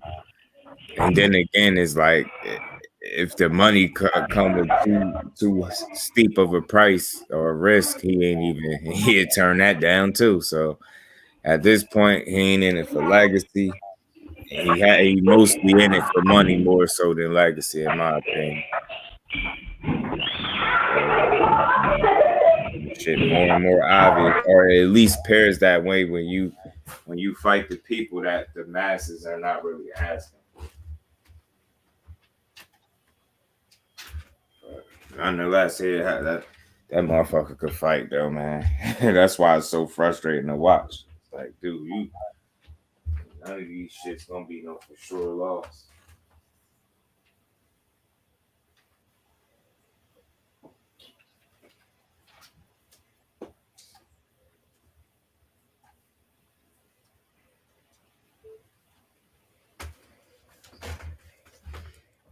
That lazy approach finally catch up to him, he gonna be in trouble. That banking on, it's almost like how a person rely on power. He just be relying on catching you with that shot that's gonna hurt you. I think Canelo will beat Bivol. Yeah, I think so too. I think, and the big issue I think we're gonna see with that fight, Canelo and Bivol. I think Bivol probably gonna land some jabs and some right hands here, there, whatever the case. I don't know. Maybe could see him trying to fight at a distance because I don't see him as an inside fighter. But the biggest question for me is, can Bivol sustain whatever his attack is, whatever his game plan is? How long could he sustain it before he start letting Canelo chip away at him? You know what I'm saying? And I think that's the issue he gonna have. Canelo, but I think early on it could be tricky because if Canelo come in there kind of, I don't know, lazy, as I call it, a little lazy, and throw some jabs and, trying to close the distance, like to me, he don't be trying to win rounds no more. He just trying to knock you out. I swear it looked like that. He is smart about it still because he obviously know how to close the distance at some point enough to get that shot off that he be looking for. And he like a fucking specialist at it. And you seen Valdez trying to do some of that with Shakur. He was trying to do that shit. He was looking like Canelo, but he was looking like a carbon copy, like the poor man's version, if you will. Because he just didn't look good. Like he was like leaning over way too much behind that high guard, kind of how Canelo do. I just got a DAZN ad on my Canelo Earl Spence video. Yeah. I got the DAZN pay-per-view ad for Bivol, the crazy part. Yeah, that's what we sit here talking about. That's crazy. Yep. But that's the biggest question for me. Can Bivol sustain whatever it is? You get what I'm saying? Because at some point Canelo gonna be looking to land to the body and land them big ass hooks that he like to throw, and he got some crazy hooks, good uppercut. It's gonna be interesting. Most important thing though, too, aside from that game plan and all that, is the mentality of Bivol. Is he coming in there truly believing he could win, and is he gonna fight like that? Like, it's something about a fighter that you could kind of tell when they feel like they could win, or when they at least trying to win, like not just coming in there to fight and be an opponent, if you get what I'm saying. And I think that's what a lot of Canelo opponents be running into, and that's not Canelo's fault. That's them. They get in there with him, and all of a sudden, you know what I mean? It's just too much for him, But that's what it be looking like. But people just be cool with competing with him and being in the ring with him. They don't be wanting to beat him.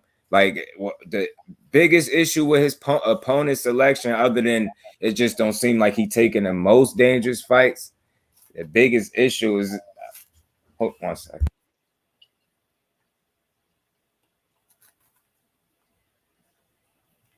I should remember I'm feeding my patients. I think Canelo will be Bivol. I forgot I had something in the oven. OGB was good. OGB. I showed just finished, bro. I just finished making me a fat juice ad burger with fries. Oh yeah.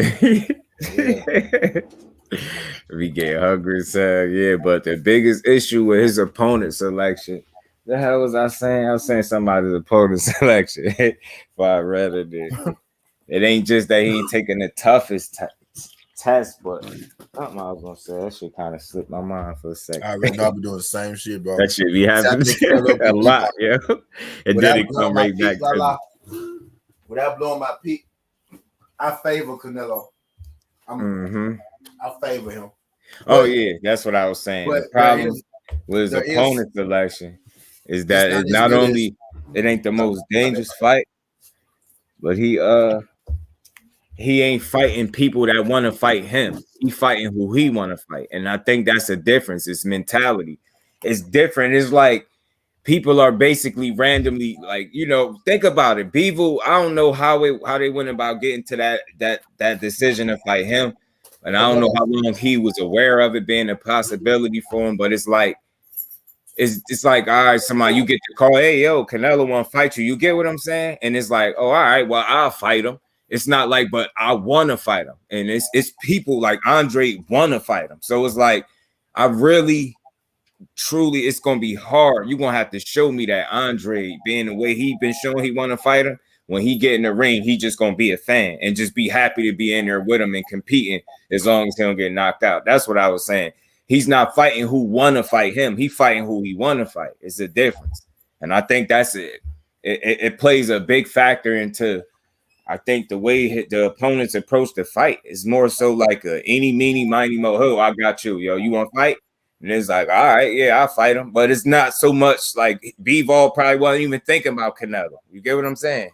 He probably wasn't even thinking about Canelo. He just became undisputed at 68. So there's no way you could tell me, unless y'all had it in talks already, there's no way Bivol was really anticipating getting a Canelo fight. Or then again, maybe he was, if that's what they was doing behind the scenes. But that's what I think that for me was one of the biggest issues. He's not fighting the people that want to fight him. He fighting people that he want to fight. You get what I'm saying? It's just different. He's not in there with somebody that is really trying to beat his ass, man. And I think, well, Andre's style, he'll be coming in there to try to win. You know what I'm saying? Benavidez will be coming in there trying to win and trying to hurt him. You get what I'm saying? Charlo, regardless of what they say and they think he being nice to him, I think he would come in there and try to fucking win. He'd never be able to lay that down. It ain't about if you lost to him. It's how you lose to him. You go in there and become a fan and you was talking like that, all that barking. You want to fight Canelo and you get in there and turn into a fan and we can't tell that you want to fight.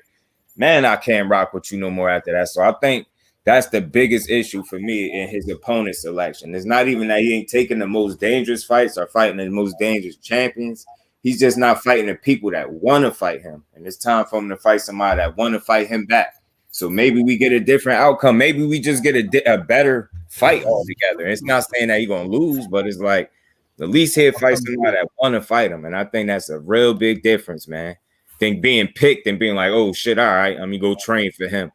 You wasn't really thinking about it. Like, you get what I'm saying? You got Andre been on his ass since 54. And now he's supposed to be at 68. That's 3 weight classes where that man was at. And you telling me, Canelo, you're not going to give him an opportunity in none of them weight classes and he going to fuck around and be a champion and all? And you still ain't give him a chance because he that horrible of a fighter. You just making a worse case for yourself. You know what I mean? As this man continue to win, and I wish he didn't get hurt. So I could have just seen him beat the hell out of, Zach Parker or whatever he was going to do. But yeah, man, I think that's the biggest issue. We got to fight people that want to fight him, not the ones that he just want to pick. And it's almost like oh, shit, you want to fight me? All right, bet. I'll train. You know what I mean? Who going to say no to that payday? That's what I'm saying. And it's like, it's different. That mental approach, I think, is overlooked. And I think you really getting up for somebody, maybe Bivol going to do that because, even though he don't speak English, the shit, when they're translating it, he sound like he's saying a lot of the right shit. Because he basically, like, he seemed like he got annoyed with all this Canelo talk, like he something other than a man. He like, yo, he just a regular man. And I hope you go in there and kind of fight. Like, you train for a great fighter, but you go in there and treat him like, yo, you bleed just like me. I want to see that approach in how you fight him. I don't want to see you come in there and now I want to say starstruck, but you just okay with competing and not getting knocked out. And that's what people be doing with him, and they still be getting knocked out. That shit just frustrating.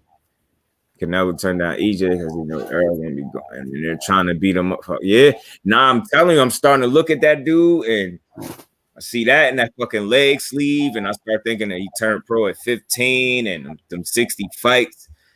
man, he might be wearing down some, man. It's real logical to think that. He's 60 fucking fights in, and he's 31, 32 years old. Like that's a lot of wear and tear. It's a lot of training camps, a lot of sparring.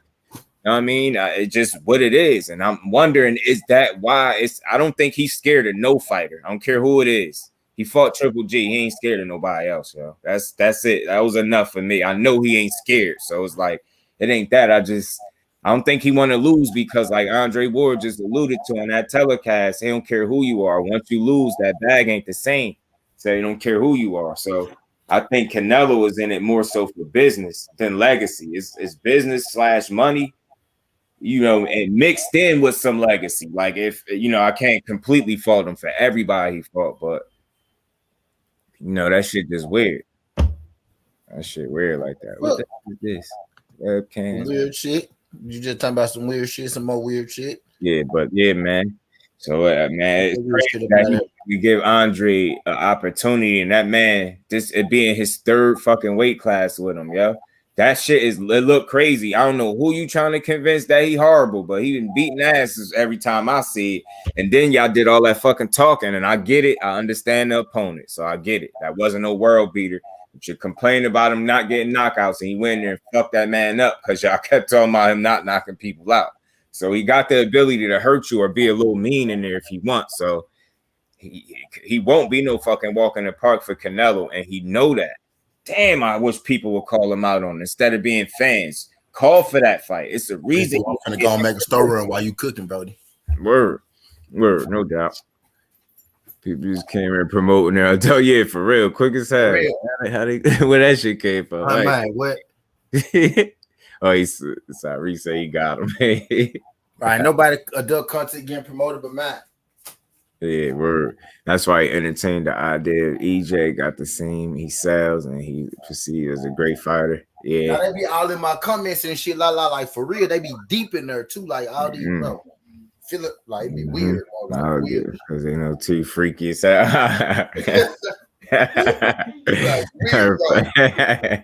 Canelo was just like, let me keep my eye. Yeah, facts. I'm telling you. Both two things can be true, just do.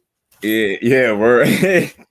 And that shit is that shit right there, man, is something to be said. Like, I think it's time to consider the wear and tear. Like it, if you look at him, I'm not saying he fights drastically different, but I think he's a little more lazy in there, and he just training for knockouts. It just looks that way to me. It's like he cut the distance, go to the body.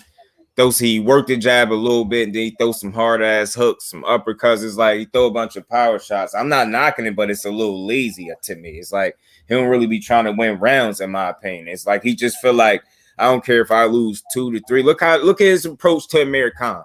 I get Amir Khan had the hand speed, but look how just patient he was. Like he never was in, you know what I mean? No sense of urgency really, but if you notice, he kept slowly cutting the distance. He was losing them rounds, but once he got closer, it was like, boom, he just threw one punch and he punched that boy's soul out of his body.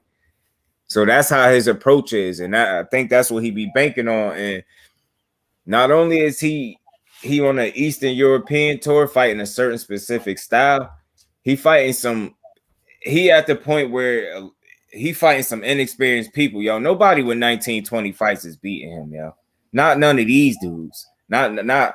I like Caleb Plant. I was rooting for him for sure. But I knew like you can't hurt him, and it's gonna be hard to beat that dude if you can't hurt him. In Caleb Plant case, I just don't think he was able to hurt Canelo at all. You know what I'm saying? And I think, man, it's time for us to consider, man, that's that wear and tear, and maybe he's staying away from certain styles of fighters because he know better, man. Something is up with him, because I don't think it's because he's scared. It's on some business shit, which I don't respect, because if a microphone is crammed under his face and you was to ask him what is he in it for, legacy or money, we all know he gonna say legacy. But then when you see how he move, that don't say legacy, that say business. You moving for business and money, dude, with some legacy mixed in there. I mean, yeah, you gotta think his biggest win wasn't even a win. It was a loss to Floyd. It's the biggest fight he had still to this day. I don't care what he say. That's his claim to fame, is losing to Floyd. Losing to Floyd. That's what it was. And they had to rob some people after that for him not to have another loss. To me, honestly, in all honesty, all the fights I've seen in Canelo, he should have at least 3 losses, in my honest opinion. We know he got smoked by Floyd. He landed 23 headshots against Lara. Missed me with that shit. If you go snapshot the look at his face after the Floyd loss and after the Lara loss, it's almost fucking identical. He know he didn't win. That energy said everything. Like, you get what I'm saying? And I think he moved entirely too much in that first Triple G fight. So he definitely didn't win that, in my opinion. He didn't win that Triple G fight. Not the first one. The second one, I respect him because he said fuck his power and he took the fight right to him and it paid off. He had Triple G gassed early, and even though that still was a close fight, he brought the fight to him, and I feel like he just he edged Triple G. He got him. That was a clean win for him. The second one, Lara, that's why I said he landed 23 shots against Lara, 23 headshots. I still know the punch that yo.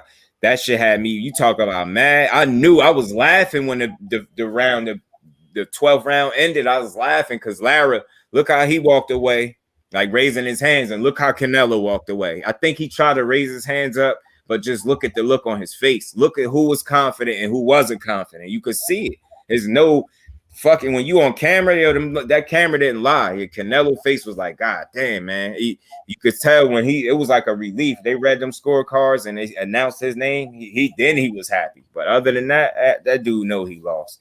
I ain't never seen no fighter win a fight with 23 headshots. And a 12-round fight, if I'm not mistaken, it was a 12 round. It's less than 2 punches to the head around. That shit is crazy to me.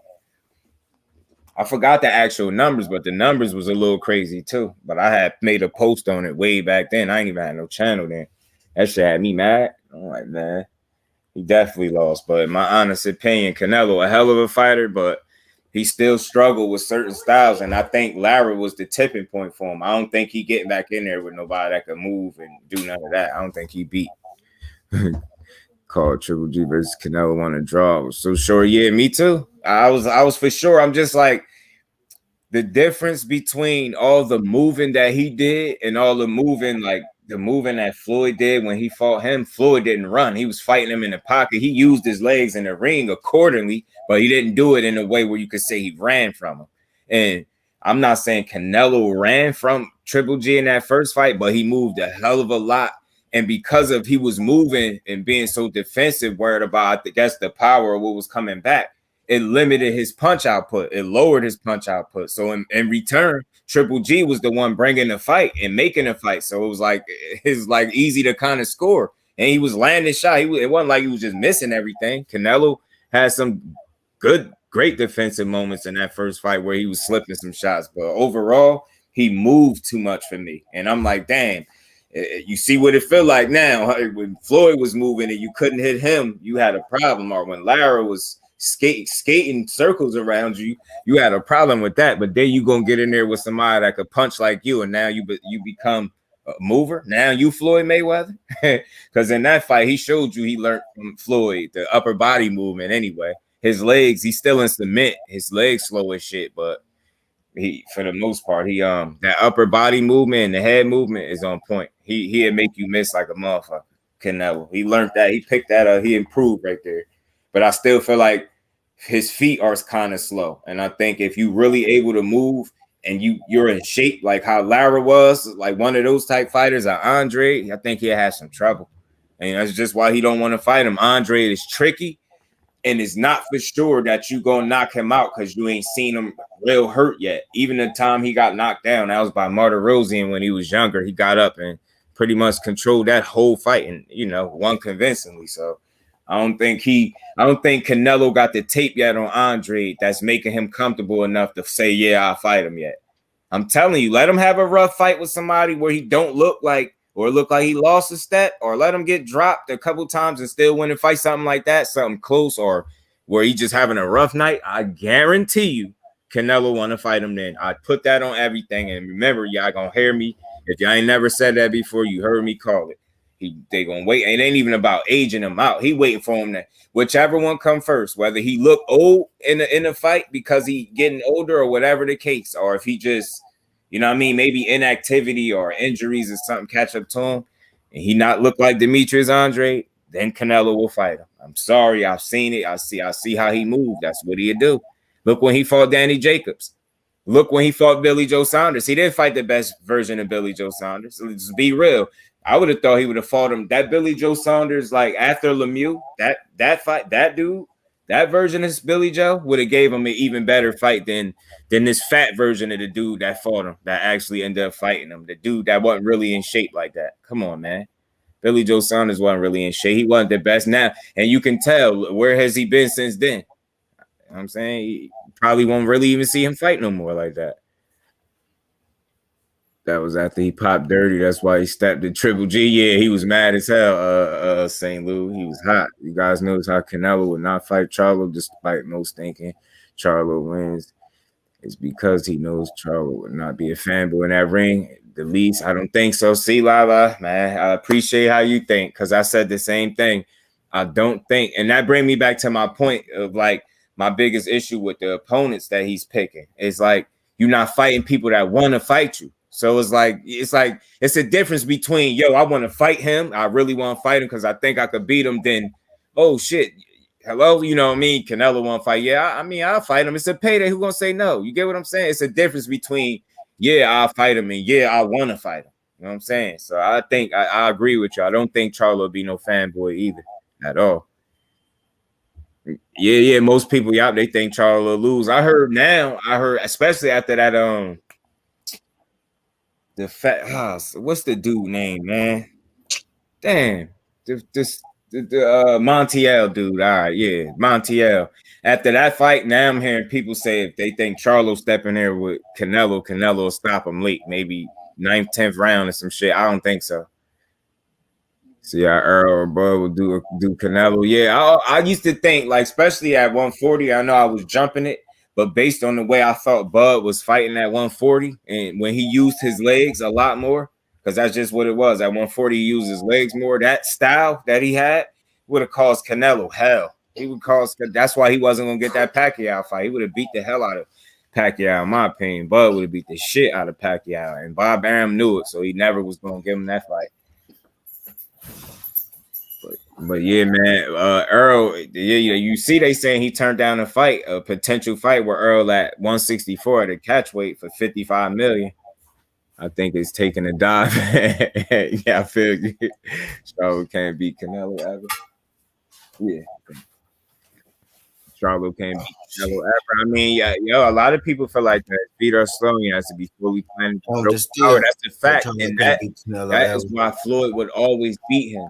Because Floyd transitioned from offense to defense too well. So once he planted his feet to throw, his chances of landing is just significantly lower because Floyd can really move like a cat. So it don't even matter that, you know what I'm saying? Like he was able to land some shots because it's a fight.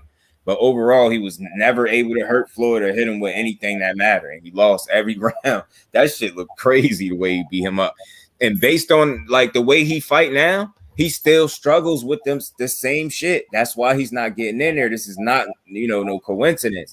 Not only is he on that Eastern European tour, if I got the nationalities of the people that he fighting correctly, that he's on that tour, and he also fighting people that are inexperienced right now. We don't say that to be correct. We say that to be funny.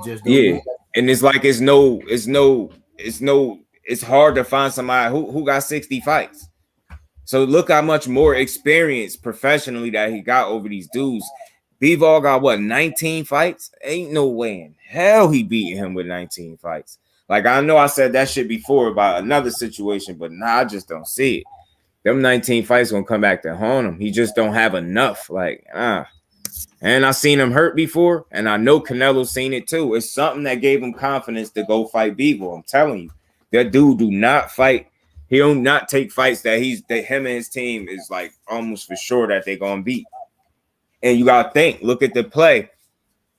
Bivol don't got no crazy ass punching power. So the chances of him knocking him out, I think is slim to none. You barely seen the only time you seen him hurt when that kid was like 19 years old. Hey man, since then you ain't even see nobody come close to doing that to him again. So it's like Bivol not gonna knock him out, and he can't win on the scorecards. So it's a win-win for Canelo. He's not getting knocked out. He gonna be able to compete. Bivol ain't some type of defensive wizard. He don't got no foot like the type of feet Mayweather or some shit like that. So even with the skill set that he do have, I could see him being able to be successful and compete. But ultimately, I don't think he's gonna be able to sustain it over 12 rounds, and where he could say, "Yeah, I got a decision over Canelo." I don't think. One thing I do think he could surprise some people if they'd be surprised and maybe possibly not get knocked out. But he ain't for sure he ain't getting no decision. So that's out. I promise you he not. We know how that go. Floyd ain't even get a unanimous decision. Somebody that we sat there and watched beat this man for 12 rounds straight. 4 weeks. Floyd beat that man for what is it? 36 minutes straight. 5 weeks. They said 5 weeks wasn't enough the first time, not 5 months. Trying to say 5 months. Oh yeah. He said yeah. 5 weeks. 5 weeks. Not 5 months. It was 5 weeks. Yeah, but I don't think Plant would have ever beat him, Lala. He just ain't got enough experience. And it's no slight to Caleb Plant, and it's not Canelo at fault. It's just we know you can fight slightly more, dangerous opponents, and it just peep the play. Look at Caleb Plant. He's a respectable name. Nonetheless, you can't really so much complain about the fight. He was a champion. He's undefeated. He kind of looked at as a slick boxer. He had this skill set to give Canelo problems, and that's exactly what he did.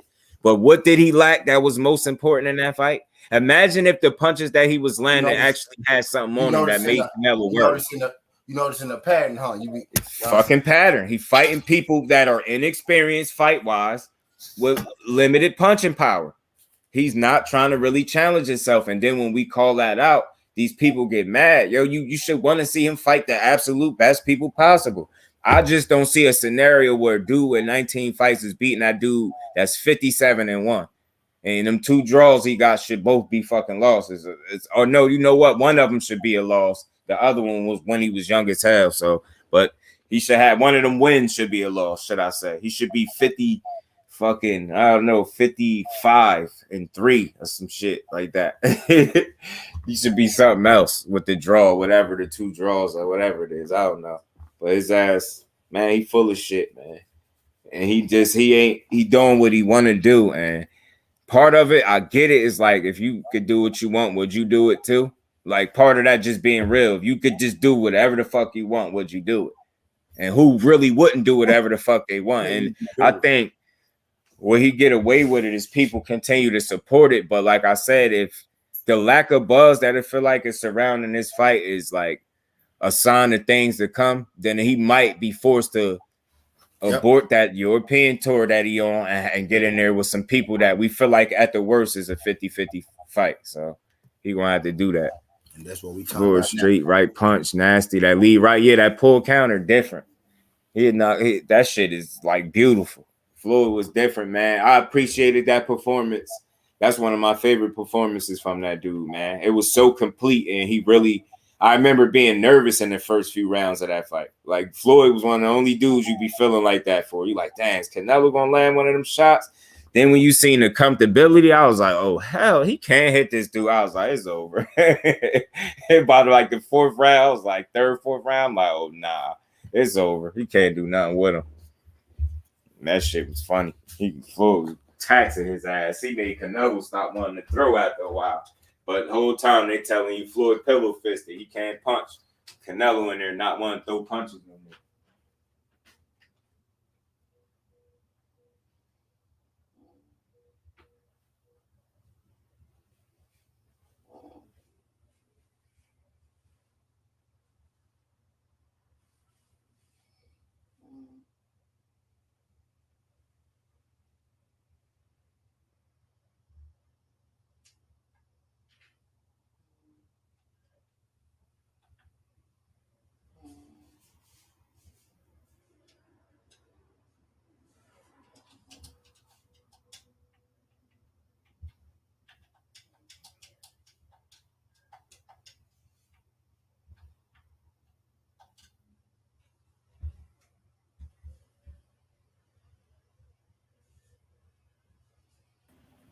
Yo,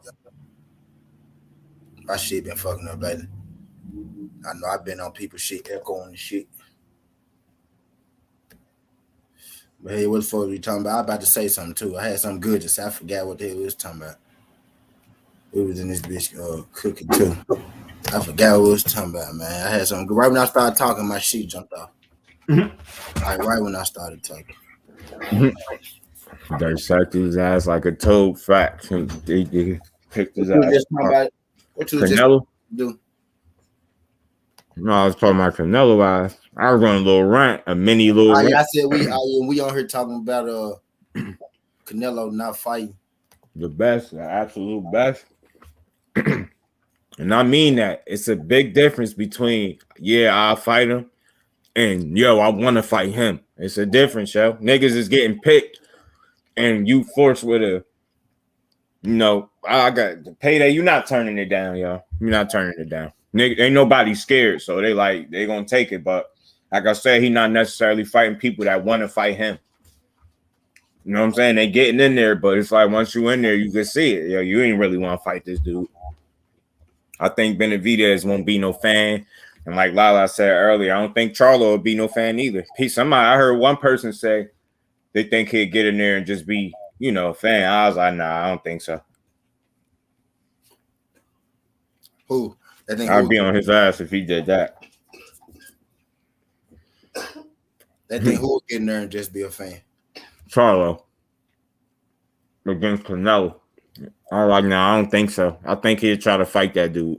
I don't think he'd be in there and just be glad to be in there with him. Full counter, then he would duck under the counter hook too. Yeah, Floyd was like a cat, yo. He gave me plenty of good fights, yo. Plenty, yo. He never let you down. Never. Every time they find somebody that they said to beat him, he beat their ass every time. I went back. I seen how Corrales got the position he got. He had beat Robert Garcia. Them two fought, Corrales and Robert Garcia. Now, if I'm not mistaken, Robert Garcia had dropped Diego Corrales. He dropped him first early, I believe, and Corrales came back on strong and ended up knocking Robert Garcia out. And he got the fight instead of Robert Garcia. Robert Garcia kept it so real. He said Floyd was so good. He was like, even if I would have got that fight, he probably would have beaten. He kept it real. He said he probably would have beaten, yo. So he was just too good. I appreciate everybody that came over to the other channel the other day. Mm-hmm. We put in a solid 12 white. I got your boy 12 watch hours yesterday. Mm-hmm. Put in. Can he beaten again? Yeah, I think so too. Mm-hmm. We on the slow grind over there on the other channel. Mm-hmm. That's why he's staying away from certain styles of fighters. I don't think he's scared. I think he's seen it enough times already where that Floyd and that Lara did it, yo. The Lara did it. That was it. They was like, yo, nah, I gave y'all two. Fuck that. Nah, I ain't getting no better. I can't deal with these type of dudes. I just can't do it. I'm limited. I fought a couple of them, so you can't say I'm scared. I'm not fighting no more of them dudes. I think that's how he on it. Like, I gave y'all a couple. I'm not. You get what I'm saying? I think he look at it like I fought that style already. I don't really favor that style, and he comfortable with saying somebody ran, but he wasn't a track star against Triple G, huh? But whatever. You know what I'm saying? That's why I think that's how I think he on it. I think he like, yo, I ain't fighting no more of them people. I fought that style twice. It ain't really work out. I don't care. I got away with one. They try to steal the other one, a majority decision. We just watched you get beat up for over a half hour straight. Disrespectfully. You got hit with every counter in the book. Majority draw. I mean, majority decision. I'm like, what? Floyd was like, what the fuck? 2 lead rights broke Corrales down, yeah, man. Salute to Corrales. Rest in peace to that boy. Well, he was dogging him, yo. He was too fast. And you know what the craziest part? This probably go over people's head. Corrales was like 6 foot damn near. Yo, what he was like 5'10", 5'11"? He was tall as hell. Yeah. Something like that. And if you need any indication, was he good? Go look at what he did to other people before Floyd. And go look what he did to the dude that gave Floyd a tough fight. Castillo also gave him a tough fight, but he stopped his ass. Corrales was a real dog. He just got in there Floyd athleticism. That shit was crazy. That's that pretty boy Floyd he ran into. Nobody was beating him. I don't care what they talking about. Too smart, too fast, too accurate. Just too. Mm-hmm. Too much. Period. Too much. Knocked him out. Yeah, he did. Did Corrales, yeah. They had to save him from himself because Floyd just kept laying it on. Yeah. But Devil had to save him from himself. I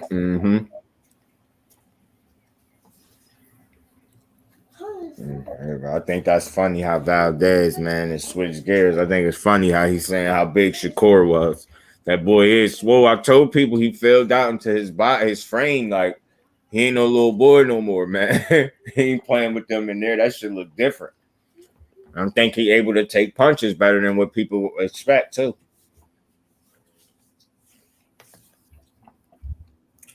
He had that look in his eye when he was getting hit by Valdez. That's how I knew he was good. I was like, all that ooh and the on y'all doing, look at the fighter. That's y'all not rattling him with that shit. And the punches is not phasing him. Ain't like he all hurt bad. I heard somebody say he got hurt with a body shot. It's boxing.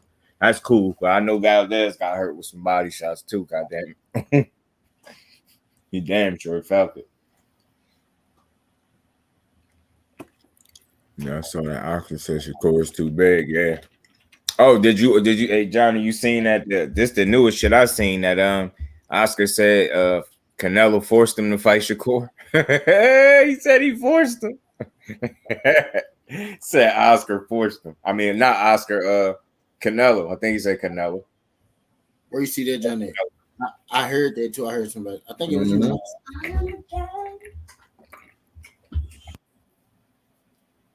I can't believe it. Oscar be making for people fight, bro, for real.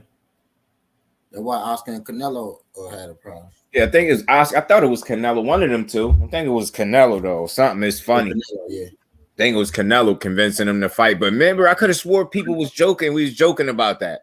Nah, Canelo gonna tell that dude, yo, you gotta fight. And then look, you fast forward, he's saying that. Like nigga told him, like, yeah, man, we need fight it first to see if the shit go pop up or not.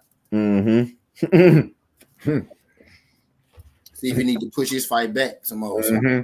Oscar was the sacrificial lamb. He's like, oh, I bet the formula worked. We know we figured it out. Perfect dose. Facts. That's why he was looking so close. He was like, want to see how good it worked. Because he's strong. Yeah, you peeped that too, Johnny. That shit funny as hell, yo. I'm telling you, don't be surprised if there's any truth to what Valdez said. Don't be surprised if him and Canelo just fall out of nowhere like Oscar and Canelo did. Tell me, I be joking, but in a way I'm serious. Just think about what Oscar was telling Canelo in that lead up to him fighting Floyd. Just think about that. He don't hit hard. I fought him before. He ain't really beat me. His father trained me, not him. Just think about like the material he was coming with. You could beat him. He getting older. He don't hit that hard. Like he got in there. He got this ass beat for over a half hour. It was Oscar and him been on borrowed time since that ass whooping, man. He was Canelo was like, man, I ain't fucking with this nigga. He got me beat the fuck up. He told